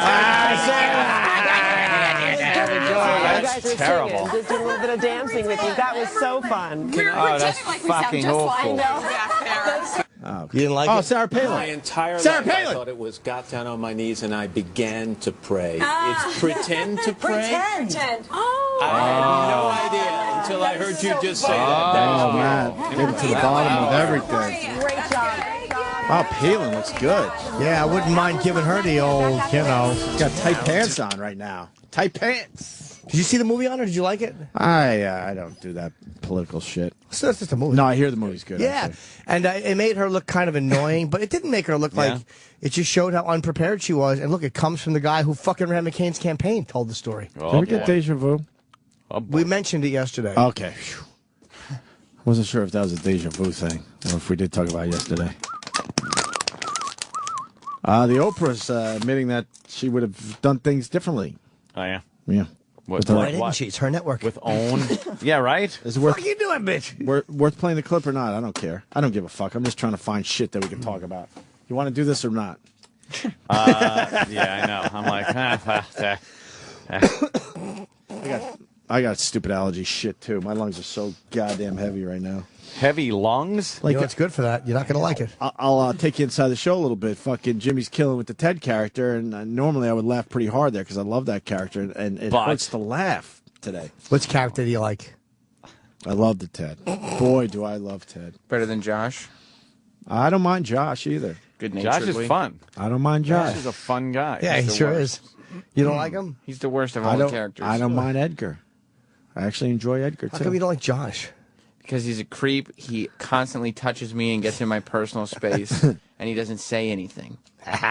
No, he's not laughing at anything. He's just a wife at a party. No, he's not. Nobody would be entertained by him at any Ah, point. when we get to that pool. See, you can't like him anymore. All right, I'm starting to dislike that character now. You got to wear a jersey or something. Yeah, he touches and tickles everyone. As that character, you need a jersey, I think. Pat fucking Duffy, no G in the fucking part, on Twitter. He goes, the Yankee home openers next week. Maybe he's throwing out the first pitch. So they'll throw a little thing on the scoreboard. Oh. But why would he throw out the first pitch 19 years ago was the no-hitter, not 20? Because he has a book. So maybe they're like, can we time it with the book when he throws out the first pitch? Yeah. Why wouldn't he have the book come out as part of the 20th anniversary? I don't think he's going to throw out the first pitch. No. Maybe he's throwing out a first pitch that week. Or maybe he's just promoting it now because baseball's opening day. Right. And he used to play for the Yankees. Brock Lesnar comes back last night. So Yes. let's make this quick, Sam. And painless, please. It's your show. That's why I'm saying let's make it quick. But you're asking me. I'm saying let's make it quick. I don't know anything about this, so you're going to explain it. So I'm like, please make it quick. That's logical. I didn't watch last night. I have no idea what happened. Fudge, yeah. Fudge, yeah. I see John Cena in the ring, obviously, because the clip's on pause. Oh, yeah. That's what I mean by make it quick. Can we hear it? You betcha. Well, he was. Well, what happened, though? John Cena lost to The Rock at WrestleMania. Oh, boy. So he was not calling out, but he wanted The Rock to come out so he could congratulate him face to face. And obviously, The Rock is not even close to the venue. He's back making movies. No, The Rock was there last night. He was there last night. he wasn't. He Stop started lying. the show with a promo. Did John Cena want to congratulate him, you think? I think so. Probably not. That's what he said. This is how it went down as far as Brock coming back. No surprise to any wrestling fans, by the way, right? No, but still a thrill. Okay. Oh. Congratulate him on his victory. So he's waiting for The Rock.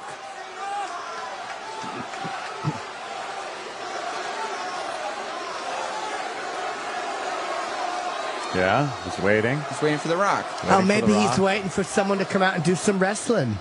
Waiting. Oh, shit, no! Listen to that crowd. Oh, shit! What? Listen to that crowd. Oh, my God! Oh, my God!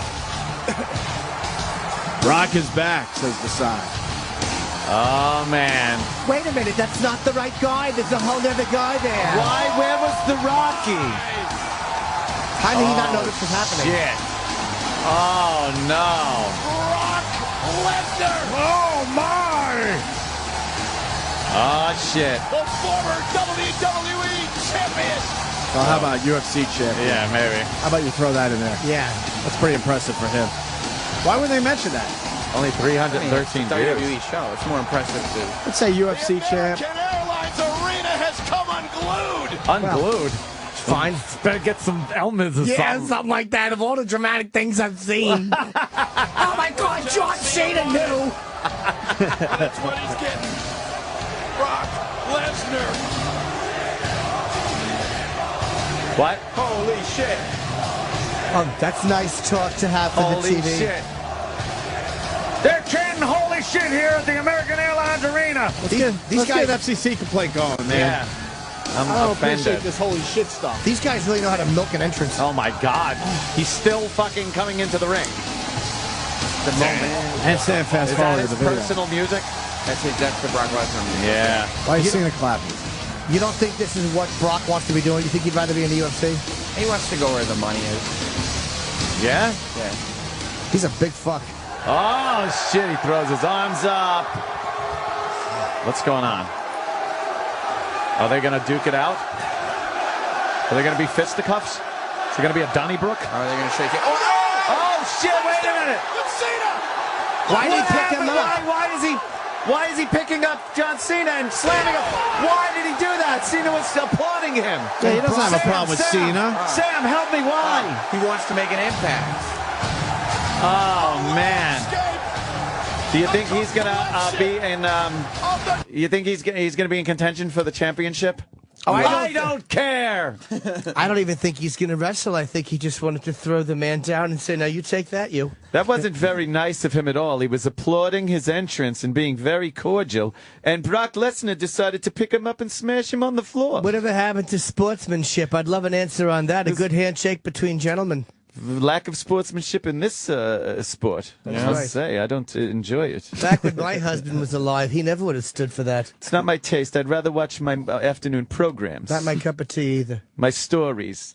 See, I watch my stories too. It's General Hospital. Oh. And it's not like your stories. Right. Do you like your programs? These are my stories. You watch yeah. your stories? Your story's General Hospital. His story is let's get somebody sent to the Dawn Hospital. Oh, please, I with don't people go for that. slamming them Watch the language. on the floor like that, of course they're going to visit the hospital. The big monster he is, too, Oh, right? he is so big and monstrous. Why 313 views? Well, this just went up Oh, no, this yeah. morning. Yeah. Why did he have to kick the man in the head? You know, back when I was in school, we would always say you don't kick a person when they're down, you pick them back up. That's very nice. Yes, it was a different time back then, a different time. Yeah. Brock Lesnar probably subscribes to a different viewpoint. Oh, I don't care for that viewpoint at all. don't. You can keep that viewpoint in your own eye line. Thank you very much.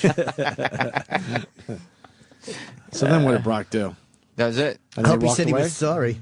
Well, he got up on the ropes. Did he talk? Nope. Got up on the ropes. He fucking flexed. And then end of the show. What are they setting up, Sam? Well, they'll do Brock Cena. For the next year and a half? No. 'cause Exactly. Holy shit. Please. The Rock came out last night and said he wants to be WWE champion again. I'm assuming at some point this year they'll put the belt on Brock Lesnar. Then The Rock will come back to fight Brock Lesnar at next year's WrestleMania. Wait, who's the champion? CM Punk. Oh, CM is right, okay. Why? So Brock will probably take the belt off him eventually. Barack? Obama's in wrestling now? Brock. Oh, see, Why would The Rock God come he's back not- again? For the money. But doesn't he make a lot of money making the movies, or the movie career dried up a little No, bit? I mean, Oh, to promote shit. the movies, it's all, because, he's all over the place. He's going to have a Tooth Fairy too? But he was gone for a while, Sam. And now he's starting to come back. To wrestling, you mean?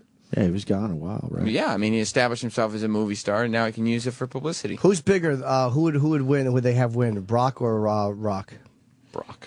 Sam makes a good point. He did establish himself as a movie star. Right. Tooth Fairy was amazing. Like, it was very successful. It was? It made a lot of money. No, I don't think it did. I don't think you're checking.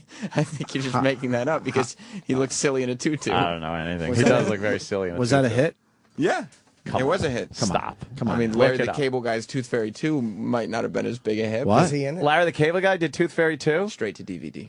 Oh, man. He doesn't have the Can we see a draw clip that of The that? Rock has. That's I so want to weird. be in a Larry the Cable Guy movie. How can I not get in one of those? Man, exactly. Just call him. Oh, hey, I'll Larry. get right in. Larry. All right, come on. He's looking it up right now. Tooth Fairy. Tooth Fairy made $60 million. $60 That's not million. successful. It's pretty successful. It's okay. That's not successful. A movie like that, I bet you they want $100 million in the end. Fuck, it's a fucking $1 million a ticket. That's 60 people. That's right, It's Ed. terrible. You tell them.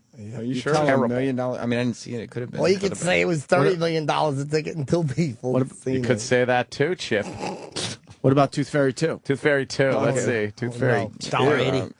All right, now we're Oh. no movie, no movie or people found. Oh boy. Oh, that's not good.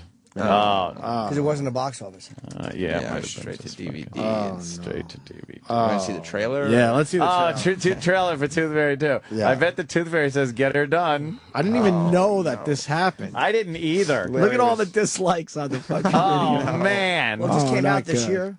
When did it come out? Did? March last month. Wow, did it? What? I didn't see one fucking. Is that what he ad wanted for to come this. in to promote? I would assume yes. Let's see. We dodged the bullet. Larry, why don't like you stop Larry. tinkering with your own do car like and Larry. come over here and try and work on somebody else's? Larry Guthrie lived a life Who's the man?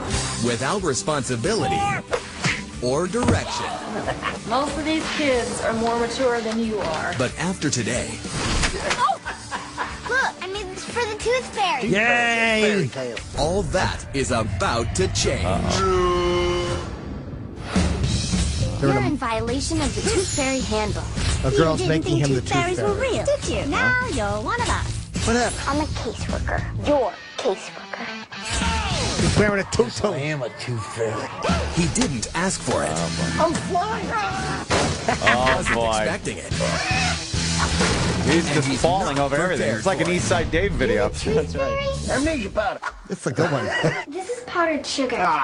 But with a little magic, Oh, this is he'll funny. give everyone something to believe in. That's a kid's I'll movie. believe that when I see pigs fly. Larry the Cable Guy, Tooth Fairy There's a pig 2. flying. Like he and me's partner. It's a good one. Wow. Chip was cracking up while Yeah, the trailer was on. the Tooth Fairy fell down. I was going nuts. Well, it is a kids movie. You're right. It was geared toward kids, I guess. Huh? I'm sure he made a couple bucks off of that one. You It know, was filmed wonderfully. Larry the Cable Guy. I like the special effects and stuff. So The Rock's last movie made $98 million. The one before that made $200 million. What was that? Fast Five. The one before that made $120 million. Yeah, so Tooth Fairy was a bust at 60. $60 million. It's not that good. Kids' movies are supposed to make a lot of money because kids will go see it fucking 8 times. Besides that, the parents have to buy the ticket too. So a lot of parents go, they have no choice. They got to buy the ticket. Yeah, but that's true. But one parent, oh yeah, so 2 parents will take 10 kids. Not necessarily. You see a lot of kids with their, their father or mother. The kids' movie did before that, which was The Game Plan, did $90 million. Exactly. Tooth Fairy was a failure. I mean, it was still successful. It was just No, it was a failure. a failure compared to his other grossly Compared to successful movies that are films. successful. You can't accept that The Rock could actually fail at something. What's he failed at? Maybe Doom. Tooth Fairy. Doom wasn't that good. 28. Other than Doom, I don't think, What about Southland Tales? I got one. I got a movie. What's that? Tooth Fairy. If it Let's wasn't do a this all failure, day. Tooth Fairy. There's no way it was a failure. Get me a movie guy on the phone. 60 million, I think, is considered a failure. Then why would he be still making giant movies? You're allowed to have a bomb. You're allowed to have a Sandler's bomb. had some bombs, and he's Sandler. Yeah, but he makes the movies himself. He's got Doesn't no matter. production company. He can still get some distributed. And he got all the Razzies, huh? The Sandler? Yeah, he got every single, like his Jack and Jill made history by getting every single category. Did anyone end up seeing that movie? No, not one person. Why would Adam do that? It's almost like you're. I mean, I guess it makes money, but He's out of touch. a little bit maybe. Yeah, it's like, That's Adam, you why. don't need to do that, bro. That's why. He's out of touch. You're a made man. Someone should have told him, look, dude, I mean, you're a funny guy. Are you kidding me? What? 74 million. You know Jack what? and Jill made $74 million. The production budget was $79 million. Yeah, but in foreign, All right, go back to the Tooth Fairy. What was the production value on in that? foreign, I think 40 something. All right. That would make a lot of money. That was a failure. How much is the production value, though? No, it wasn't.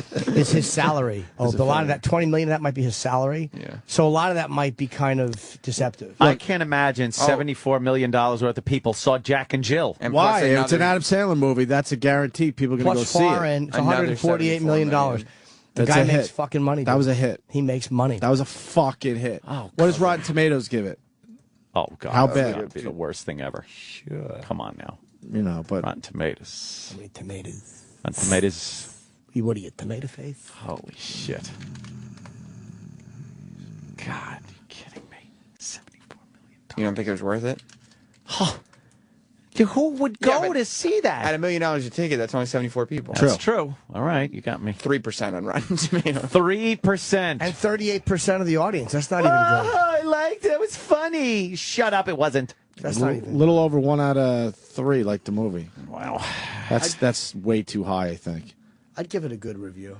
Let me say hi to Noel in Massachusetts. He's been waiting for at least 3 minutes. Oh. Noel. Hey, Opie. Hey. Hey, last night, a guy from the show made his debut. At wrestling? Yeah, I can't believe that. At Monday Night Raw, one of the guys from the show was there. He broke a leg. He came in as Lord Tensai. When he took off the mask, I couldn't believe it. It was Bob fucking Kelly. Does he look like Bob Kelly, Sam? He does. He Oh, does? my God. Yeah, Dude, Bob got a check lot it of out, tweets. Why didn't you bring this to our attention, Sam Roberts? You told me not to keep it brief with the wrestling. Oh, shit. But that's something maybe we would have been interested in. Don't you think? I think so, but you know. That's Brock Lesnar. Who's her ass?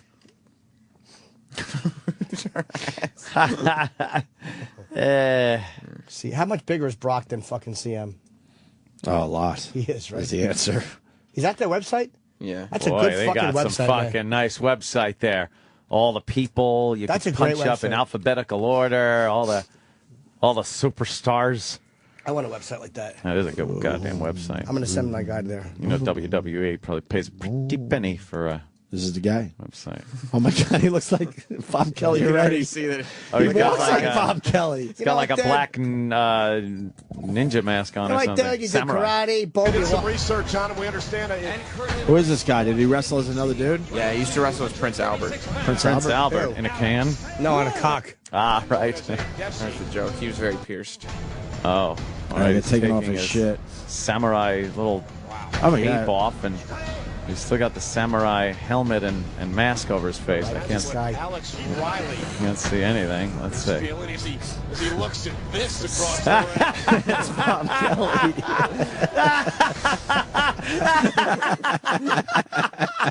He ain't going to live that down. All right, that's fucking funny. Dude, I'm wrestling here. I got all these things written on my face, dude, to remind me, like memento, dude. Ah, that's fucking great. It does look like a big fat-headed Bob Kelly. God, that guy has got a meaty head. Yeah. That thing is meaty. You'd have to hit him with a fucking Buick to knock him out. Probably a dumb question. Is that a real tattoo, you think? Not on his face. No. No? Looks like Sharpie. I don't think it's Sharpie either, but it's not a real tattoo. Oh. Yeah, he kind of looks like. Gotta do that every time then when he goes in? I have to go, guys. See you tomorrow. Oh, you go, I'll talk to you James. guys a little later, hopefully. See What are you talking You about? go. You're leaving us? I have to, Then yeah. we leave too. No, I don't want Then we to. leave too, Sam. I don't want to shut the whole show down. I have to go do promotion. Don't for worry, a we'll shut it special. down. He even moves like Bob Kelly. He really does. That's Bob. You can see Bob doing all these moves. Dude, you pick him up. Pretending to be a ninja. You give him the pile driver, dude. You sniff his asshole. Ew, he's putting his ass right in his face. Yeah, dude, you fall down, boom. You got your app. He's probably telling the guy while he's got him up in the air. Dude, I got my app. Did I show you? I jailbroke the phone, but I'm putting it back the way it was, dude. the numbers on your Suplex. head, I dude. fucking. Put the elbow in people's face, dude. Yeah, you fall off the ropes, dude, banging around, boom. You got your ropes, you got your centrifugal force. Wow, that is. It looks like him. That's funny. right? A little bit. Are we going to put that on the Facebook there, Sam Roberts? Yes. All right. Eric's working on it. Oh, yeah. Opie and Anthony on Facebook. Good morning. We'll see you tomorrow. We're going to take a break. We won't leave. Or will we? Or will we? I'm going to lock the door. You're not going to leave. Fuck. You don't have any say over us. You're not the boss of me. I'm the boss. You're not the boss of me. You're not the boss. Opie and Anthony are the boss. You're not the boss of me. You're not the boss of them. They're the bosses. Go away, Chip. Yeah, why don't you go away? Fuck you. Oh, man. Wow, That's nice language. My mother I'm would not never gonna stand tolerate for that. any You're of not the boss. I ain't standing for this. I'm sick. Fuck. Bless you. Thank you. I want to get in a fight with Chip one day. Yeah, why don't you get into a fight with my asshole? Shut the fuck up. Yeah, why don't you shut the Whoa. fuck up? I would love to see Chip fight. How would Chip fight? I claw the eyes. I'm a sick fucking puppy. I would imagine he's a dirty fighter. Oh, he's a sick fucking I'm a puppy. sick fucking puppy. I go right for the eyes. I claw them out. Is that where you got the name of the band? Fuck yeah, man. I fucking claw your eyes right out and they fall on the floor. He's a tough guy. I step on them. What do you call the band on the radio? Sick effing puppies. Oh. All right, Jim. See you tomorrow. We're going to take a break. We'll finish up the show next. Stay there. Sirius XM. And now, the Opie and Anthony Show.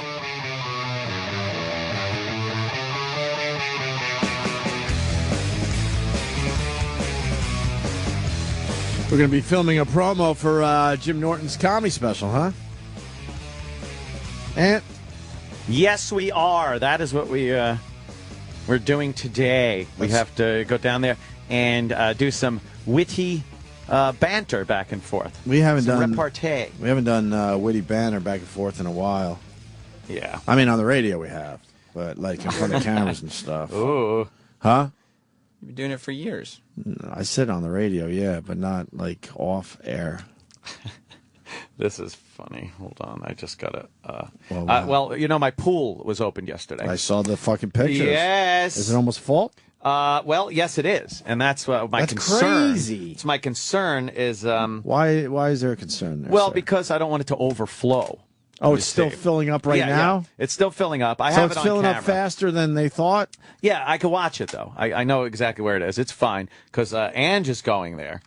And she just put a great question forth to me on my messages, which I think is something that somebody writes as a question when you really don't think it out for 3 seconds. Okay. I said, yeah, to turn the water off if it's up. She goes, okay, where's the shutoff for the water? Uh-oh. I just put at the other end of the hose. Oh, okay. It's Okay. like, see, if you follow the hose from the end that the water's coming out of, Right. there's usually a valve that shuts the water off. And I said, uh-oh, because I look like an asshole. But I'm thinking, I mean, you got a big house and stuff. I don't know if there's some special thing in the fucking basement. Nah, it's a fucking hose. It's It just just a goes hose. into the In pool. the end, it's just a hose. It's All just a hose that goes in the pool. So it's time. That's it. Time to shut off the water. Now, Yeah. when could you actually jump in it? Because you're going to heat it up, obviously. Yeah. Well, they got to fill it up, obviously. There, yeah. Could and then it the be ready to go chemicals. this weekend? Between the chemicals and cleaning, what day is it? Tuesday? It could be. It could be. At least, put it this way, at least the jacuzzi is good for jacuzziing. I could turn the heat on, really get that thing bubbling hot. The rest of the pool, though, probably be a little chilly for about maybe a week or so until I can build that temperature up. So you're going to be in the jacuzzi this weekend for sure. That does seem to be the, and there's Ange laughing. Ha ha, Ange, that was a silly question. Yeah, I'd probably be in the jacuzzi, relaxing, a little wine, play some, I got the Sonos system. We blast out some fucking Sirius XM's lithium out the fucking speakers, and I will be a-chillin', niggas. That's what I do, motherfuckers. So basically, you're going to be throwing out the first sperm this weekend. Throwing out the first. Well, I mean, it's, baseball's in the air, and so Of is sperm. course. The sperm will be a-flying. Well, I think it's a little chilly for any spermatozoa out of doors. It's still, 63 degrees, and then if you do it at night, it'll be even colder. Oh, it's a bit colder. But you know what? When you're in that fucking jacuzzi and that thing's bubbling and the steam's going, I used to. doesn't matter how cold it is. I forgot what mountain it was when I was skiing a lot. Oh, yeah. I was going to get back into skiing this winter, but they basically never got snow. I mean, some of the places, I'm exaggerating, but it was a horrible year for the resorts. Yeah. But I used to go to this one mountain where, you jump in the jacuzzi, great. man. You run in the snow. It's like fucking 10, 15 degrees out. You jump in that hot jacuzzi for a little while. It was awesome. I did that up in Aspen one year, and just sitting there puffing on the big cigars, and you got a big fucking glass of wine. Sure. You got your wine, you got your jacuzzi, your snow, boom. By the time you make it back to the condo, though, your hair is literally frozen. Like it's That can't be cracky good. ice frozen. That's why I don't believe in that cold shit, because you didn't get a cold from that, right? No. Hey, do you remember when we were in, I think it was Maine skiing for AF? Oh, yes, Sunday Mountain. And they had a heated... Or Sunday River. Sunday River, which is a nightmare to get to. Yeah. But when you do get there, it's a good time.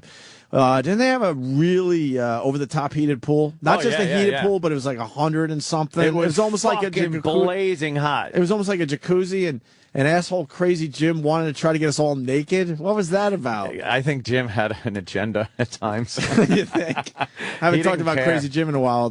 A great sales guy up there in Boston, but he was also a nutcase. And I think there were a few of the ladies that were more than willing to go skinny dipping. Ladies! But then Crazy Jim wanted to bring it over the top and have everyone naked. Everyone naked, and he was just, he kind of liked that whole thing, debauchery. He loved pulling his dick out. Yeah. Pulled his dick out a lot there. Pulling his cock out. I think I got about another foot or a foot and a half of water to go in. Yeah, but that's quick. Yeah, it is very fast. Fast fill. Yeah. Yeah. And then, the chemicals, then the guy has got to come and vac all of leaves out and stuff. Some get through in between where the cover is and everything. Sure. And then, man, summer officially starts. That's the beginning of summer when the pool opens. I don't give a shit what the temperature is. When's the estimated time for the beginning of summer party? First party, I usually do it on Memorial Day weekend. Mm-hmm. But since the pool's open, I think a pre-party is in order, right? That sounds because good to me. Memorial Day weekend's still pretty far off. Yeah. So, it might have to be short notice. You might have to be on standby for a party because it'll be like, all right, the first nice weather weekend. And you don't really know if Friday or Saturday night's going to be good until maybe Wednesday. Gotcha. Definitely. So on a Wednesday, I could hear like, oh, this weekend's going to be 80 degrees.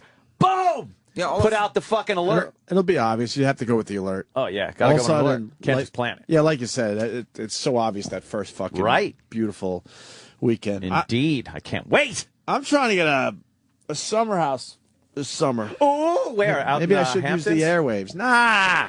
Gotta go Jersey Shore, I think. Oh, yeah. I wanna Seaside go Heights. Where? No, I'm not going where the Jersey Shore people are. Why? By the I need shirt store. I need kind of like a town that's like geared toward family, but not too fuddy-duddy. It has a little edge to it, but not too crazy. Oh, boy. Couple clubs. Couple clubs. Bam, bam, bam, bam, bam, bam, bam, bam, bam, bam, bam, bam. Look, you got a nice house. I'll fucking rent it this summer. I'll use these airwaves right the fuck now. I don't give a fuck. Yeah. You would rent from a fan? Sure, why not? Oh, if man. It's not a fucking They'd install freak. cameras. Exactly, be weird. Here's here's Opie. Here it is. He's wiping the fucking rim with his sock. Check it out. He does put his ball bag up on the fucking It's on my bathroom sink. fucking sink. It's great. His friends would be driving by the house at night. All right, maybe that's not a good idea. I'm in the house. Yeah. Oh, yeah. I'm in the motherfucking house. Yeah. I stepped inside and turned it out. I got these hunters screaming out. Yeah. Yo. My God. You can have Jersey Shore parties? If you listen to this shit outside a club, you're gay. No. You have to be. You can listen to this in your car. Like, if I'm in a bar or a club and this comes on, right on, I'm in. You don't listen to this in your car? Why would you? That's weird. That's when it gets weird, I think. I listen to LMFAO in my car all the time. But that might be different, no?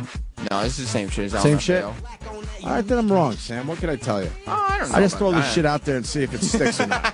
I don't know. We could have a difference of opinion. Sexy And I know it. That's right. Yeah. I'm sexy and I know it. I don't feel sexy today, though. Why? Sick. It's all in the mind. I'm downplaying my sickness. Because I know it's a drag when I bring it up. But the allergies are getting me, I think. Had a sore throat, now I got the heavy chest. Couldn't laugh at the Ted bit. I wanted to because it was hilarious. What? Boom, boom, I'm sexy and I know it.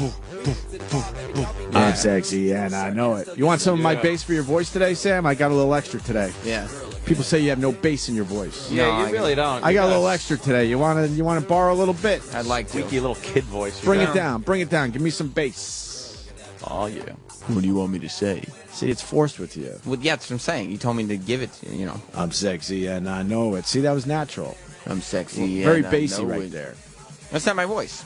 And I got a little extra bass today. It's driving the ladies nuts. Love it. I'm sexy and I know it. Shit. You can listen to this song anywhere. Look at Bradley Beach near Belmar and Asbury Park. That's far, though, man. And could you help me give it a house? Fuck the radio show. Here's the wiggle part. Let me look down the You get a Bradley. house? Yeah. Yeah. Oh, yeah. Yeah.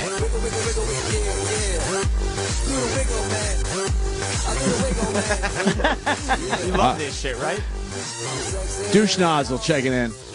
He brings back something from the old days. He says, Ecstasy Dad is laughing at you all. Ecstasy Dad. Remember Ecstasy Dad? Oh, man. That's the I forgot all Wayback about Machine. it. I'm sexy and I know it. Oh, my God, Aunt, please don't fist pump. I'm fist pumping on camera. People are very upset with my dancing on camera. I don't know, man. I don't know.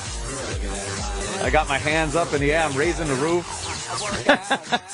I'm sexy and I know I'm a dork. No. Yeah. It's all mental. Is it mental? Yeah. I That's just what the don't song's K all ya. about. That is good. I don't K ya, apparently. I obviously don't K ya. I know it. Whose house am I renting? Oh, I got a house for Opie in upstate New York. Upstate New York. Dude, What Brewer's kind of partying's going on up there? Last time I hung with Brewer, he almost talked me into a lake house. Fucking lake house, but that's not a party. Lake house you could you could use all year long. Excuse me.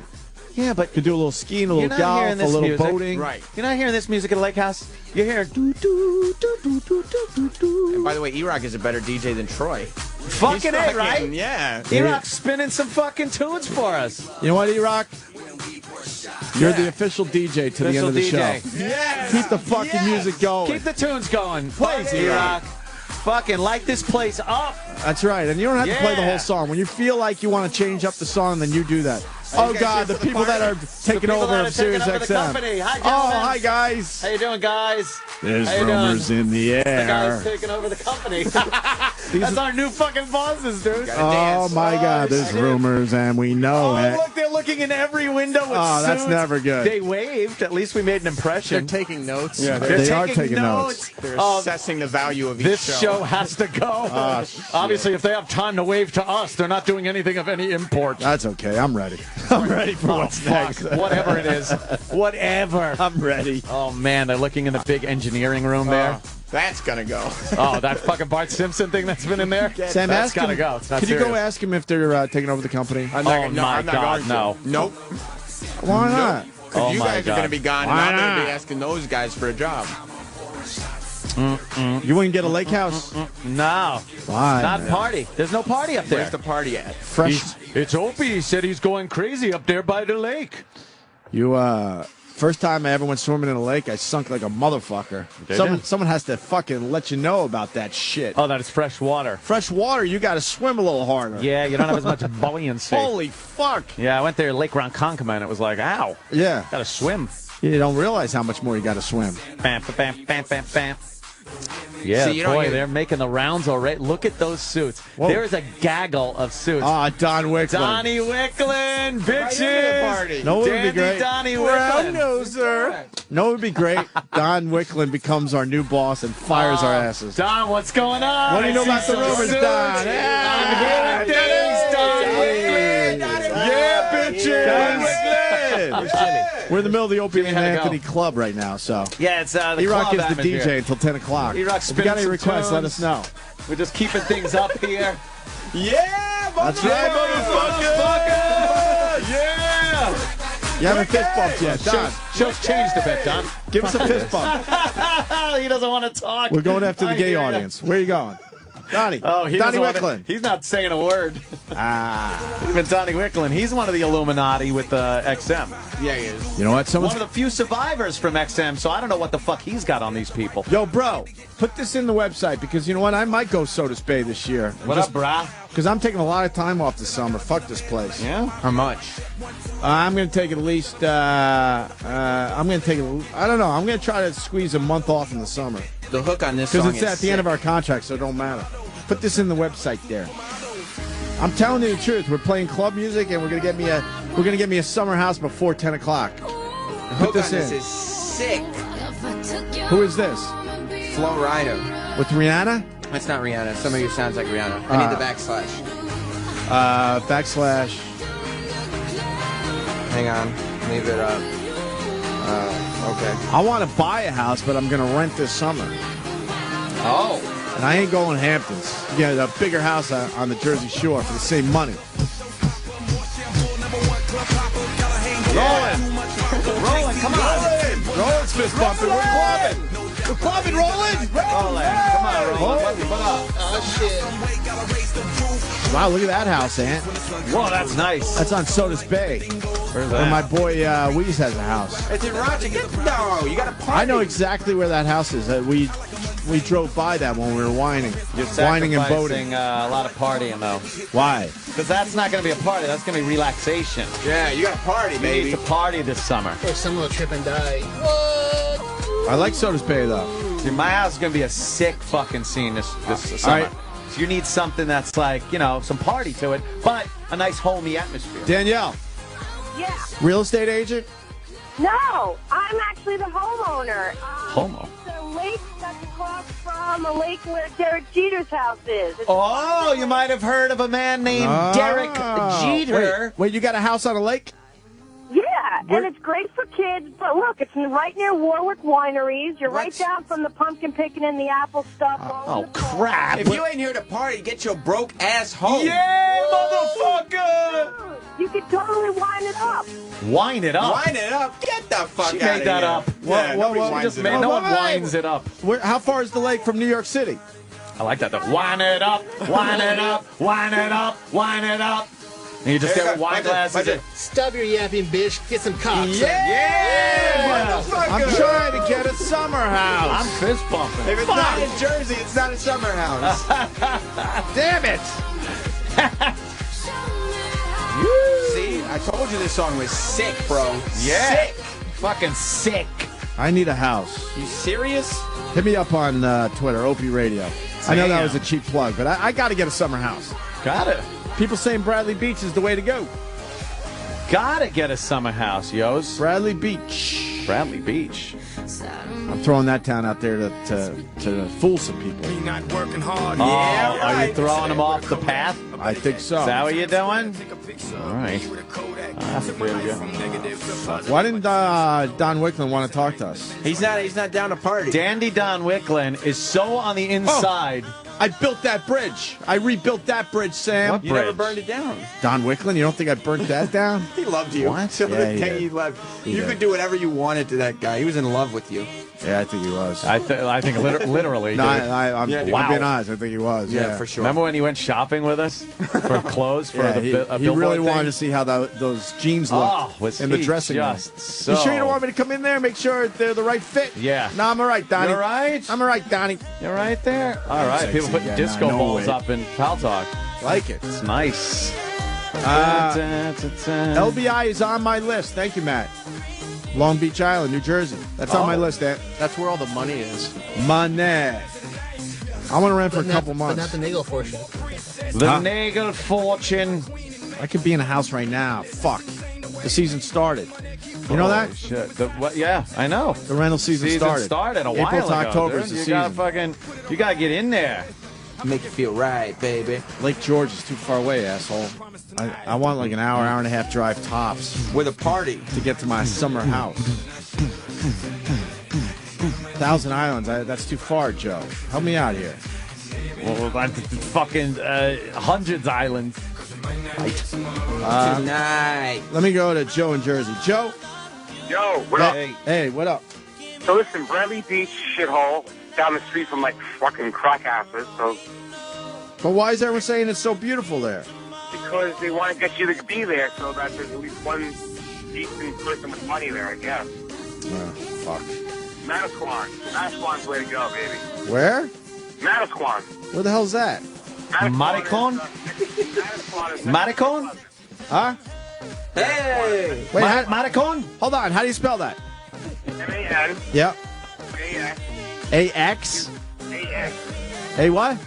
S. The music's too loud.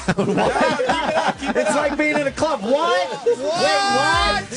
No, you're not What's going to the do this address? town. What's the address? Dollar shots coming out, everybody. Dollar shots. I need to know. Scream spell. Scream spell. M-A-N. Yeah. But I promise tonight. Oh, will you shut man. the fuck up? I need to write this down. M-A-N I got. A what? N. Manasquan. A-N-A-N? No, I got M-A-N-A. What else? okay. M-A-N. No, shut up! I need that! I do like this song. Turn it up, B-Rock. 305, bitch. We might not get tomorrow. Let's do it tonight. Yeah. Let's do it tonight. Yeah. Hold on. I'm being told that Manasquan doesn't have a boardwalk. I need a fucking boardwalk. Party! I need a boardwalk. Yeah. Boardwalk for my summer house. Yeah. Rich people rule. Great. This reminds me of my BAB days where they forced me to go into clubs like this. Oh, yeah. And then they would introduce me and no one gave a shit. I'm like, who cares? and I would beg the DJ, please don't fucking introduce me. Let's make a deal right now because no one gives a fuck. Ladies and gentlemen, coming out now, it's Greg Opie Hughes. Oh, shit. And then I had to throw T-shirts and then I would Did get you the have fuck to out say of there. BAB was your summer party station? Oh, Yeah, I did. the home of rock and roll, I bitch. did.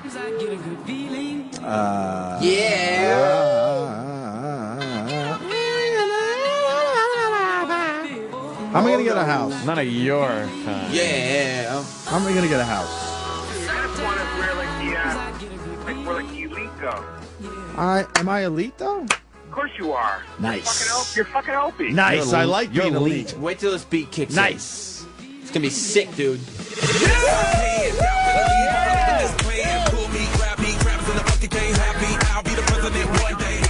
I'm trying to have a conversation. Where them drinks at?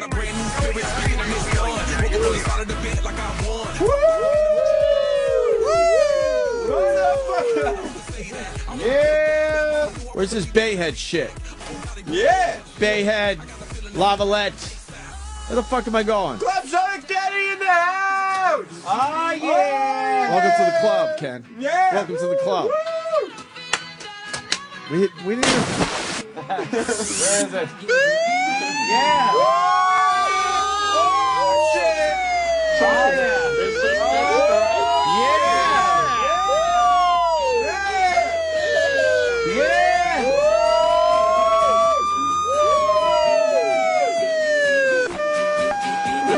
Yeah, we're in Europe, bitches. This is my shit.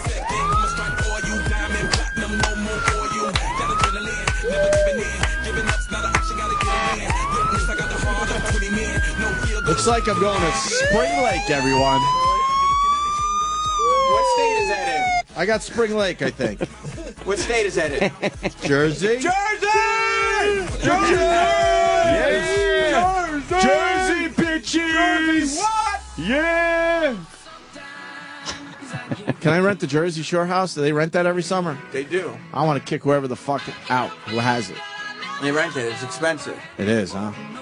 Cape Cod. I would love to go to Cape Cod. Cape chill Cod's out. not a party. I've been to Cape Cod. There's no party I in want there. to chill out this summer. Where am I going? Ain't no party there. Felt like Kevin Bacon and Footloose when I went there. Where am I going? Oh, shit.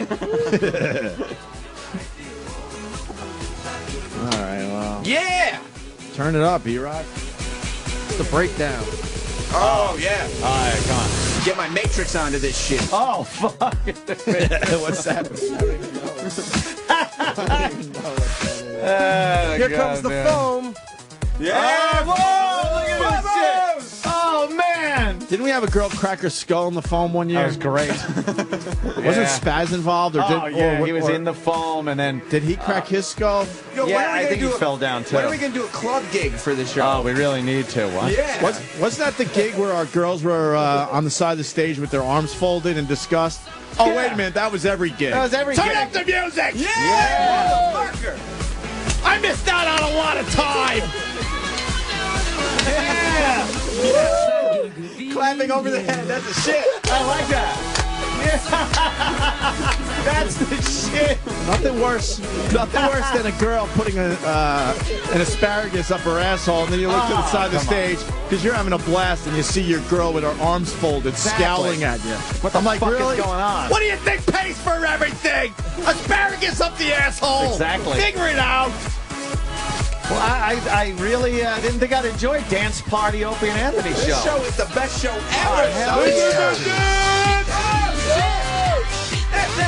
I like this one. Beat that beat up. I ain't gonna watch this shitty show, but I like this song. Beat that beat up. Come on. Oh wait, building bridges, one at a time. Paulie D show rules. See what I just did there? Oh yeah. Live. Assholes. Nothing says party like eating oatmeal. Oh, he's eating his oatmeal. Shit. Let's see where we're at. Get the 5-0. I got a few towns, but now I need a few houses to look at. Yeah. What do I do? Do I take a ride down there and fucking look around? I think you have to at this point. Or send Eric Right. the video camera so you have to leave your home. I want to go down. It's I'm going to go down to these towns. I'm going to fucking get a beach house. Where are we going to put our And heads? you're all invited, motherfucker! Yeah!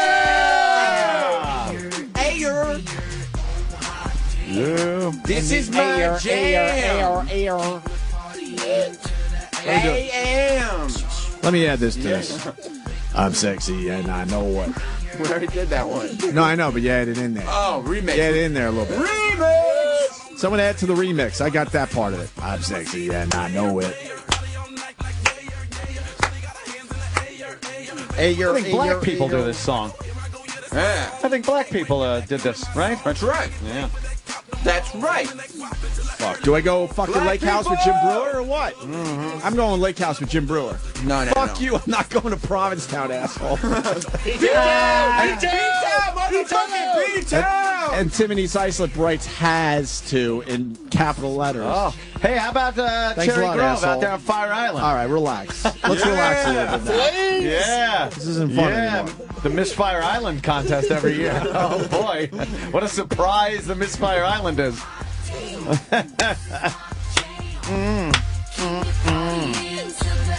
People want me to get a beach house in California. Hello? Yeah. California. Unless it comes with a free jet. Well, you go to the Outer Banks. Why not? That shit crazy. No, I'm going like the whole summer. Jersey. These assholes don't know, but I'm going to take about a month off this summer. So pull a Kevin and Dean. Atlanta. Whoops. Atlanta. Yo, it's Atlanta. Motherfucking Atlanta. Who fucking spelt that wrong at the fucking... Who Oh, fucked someone up? fucked up. Atlanta, bitch. Oh, man. Yeah, well, this has been great. Oh, the party's not over yet. Oh, it is. This party's over. Oh, shit. Oh, shit. How do we know when the party's over, Sam? When the music stops. Yeah. When your chick is in a fucking sweat, with sweat's pouring off her, and she passes out on the floor from the ecstasy. It's time to leave. Yeah. Put the word Party's out. just getting started, yeah. For real, put the word out. not done Opie yet. needs a summer house. Stay tuned for the shit party coming up after our party here. Are you going to keep the music going for your show, Sam? Music after the party is the after party? After party. It's got to be an after party. And then it's the hotel lobby. It's where the cool shit happens, the after party. And you're all invited. Everybody out there is invited to the after party. A Negro, a Negro, a Negro, a Negro. Sam, I'm remixing. A Negro, a Negro, a Negro, a Negro.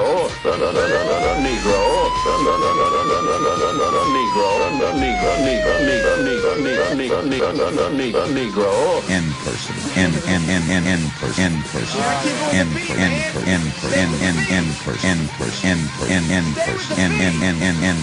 person. I'm a little behind. My remix is a little behind. In person. Hammer.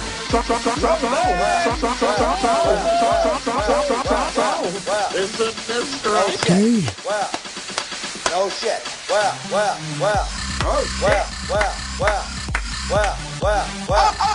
Okay, faggot.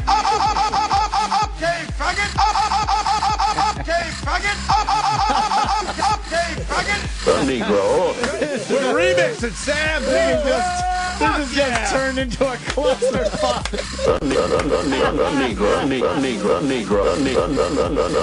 Negro. I never knew how much Jim ate. The Negro. Chicks in the house, yo! The Negro.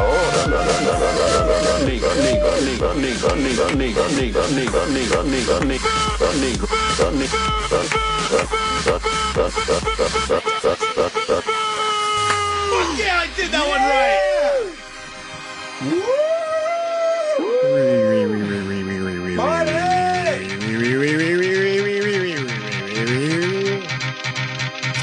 I know this ecstasy shit. Jim Abbott! What? Stop, boy! Throw your hand in the air. Pump that wrist. Are we done? No! Nope. I'm done. Nope. I think I'm done. Yeah!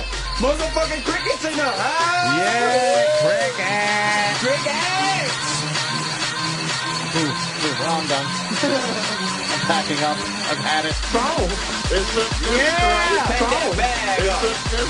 Pack that bag up. I'm doing, yo. Keep fucking that chicken.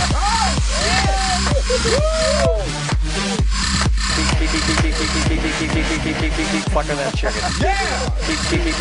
Keep fucking that chicken. Shit, I know how to do this for real. Fuck you, Troy. How much money do these guys make? I know how to do this shit. Keep fucking that chicken. Keep fucking that chicken. Keep fucking that chicken. Keep fucking that chicken. Keep fucking that chicken. Keep fucking that chicken.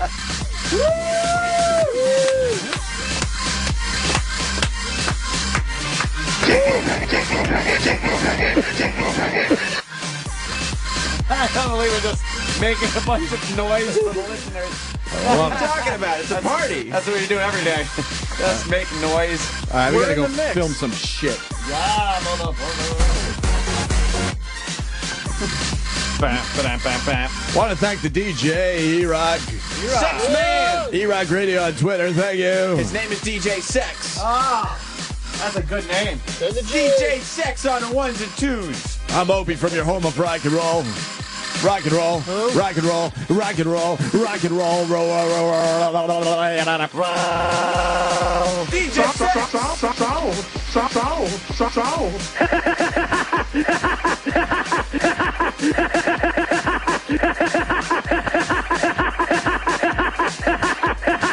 Did he say, what are you, nuts? Get out of here. Exactly right. I leave before the party ends. All right, That's how I go. Nice. I leave before the party ends. Are you going to be Nice. there? I'm the Are you going to cool be guy. there? Yeah. Are you going to be there? Yeah, Are you going to going. be there? Are you going to be there? I'm definitely going. All right, I'll see you there. All right, motherfucker. Film some shit for Jim Norton. Yeah. Mr. Jim Norton. Tomorrow, Because on bitches. the Opie and Anthony show, the party don't start until 6 in the morning. Get it? All right, here's the deal. I need a summer house for real. Jersey Shore, bitch. It's going to be Jersey Shore, I think. Fuck the Hamptons. Fuck the Hamptons. Fuck that pretentious shit. Fuck that shit. Fuck that pretentious shit. Fuck the lake, too. Fuck the lake. Fuck the lake. Fuck the lake, fuck the lake house, and fuck the canoe. And fuck the Carolinas. Well, I like the Carolinas, but I think I'm All taking right. a break. Fuck And you the can tell Carolinas Twitty. this year. Tell Twitty I'm taking a break from the Outer Banks because they didn't do the right thing last year. Fuck you, Twitty. That's right, Twitty. They stole Fuck your you. shit. They Fuck stole you, my Twitty. shit, so I'm going to the Jersey Shore this summer. Give my shit back, Twitty. Fuck you. Yeah. I'm so smoking pot again. DJ G's out there. No, you gotta do pills. Yo, his beats are as heavy as he is. E-Rock Radio. DJ Sex. Fat beats. You got the fat and the beats. Fat beats. F-A-T. Yeah. Good Aunt Lee. Yeah. That's called. Right. You don't have to go home, but you can't stay here. He's working his shit out. Not his body, his music. Damn. Where am I going? You're staying right here with DJ Sex on the ones and twos. The Opie and Anthony party. 24/7. Sirius XM. Crazy right now. Yeah.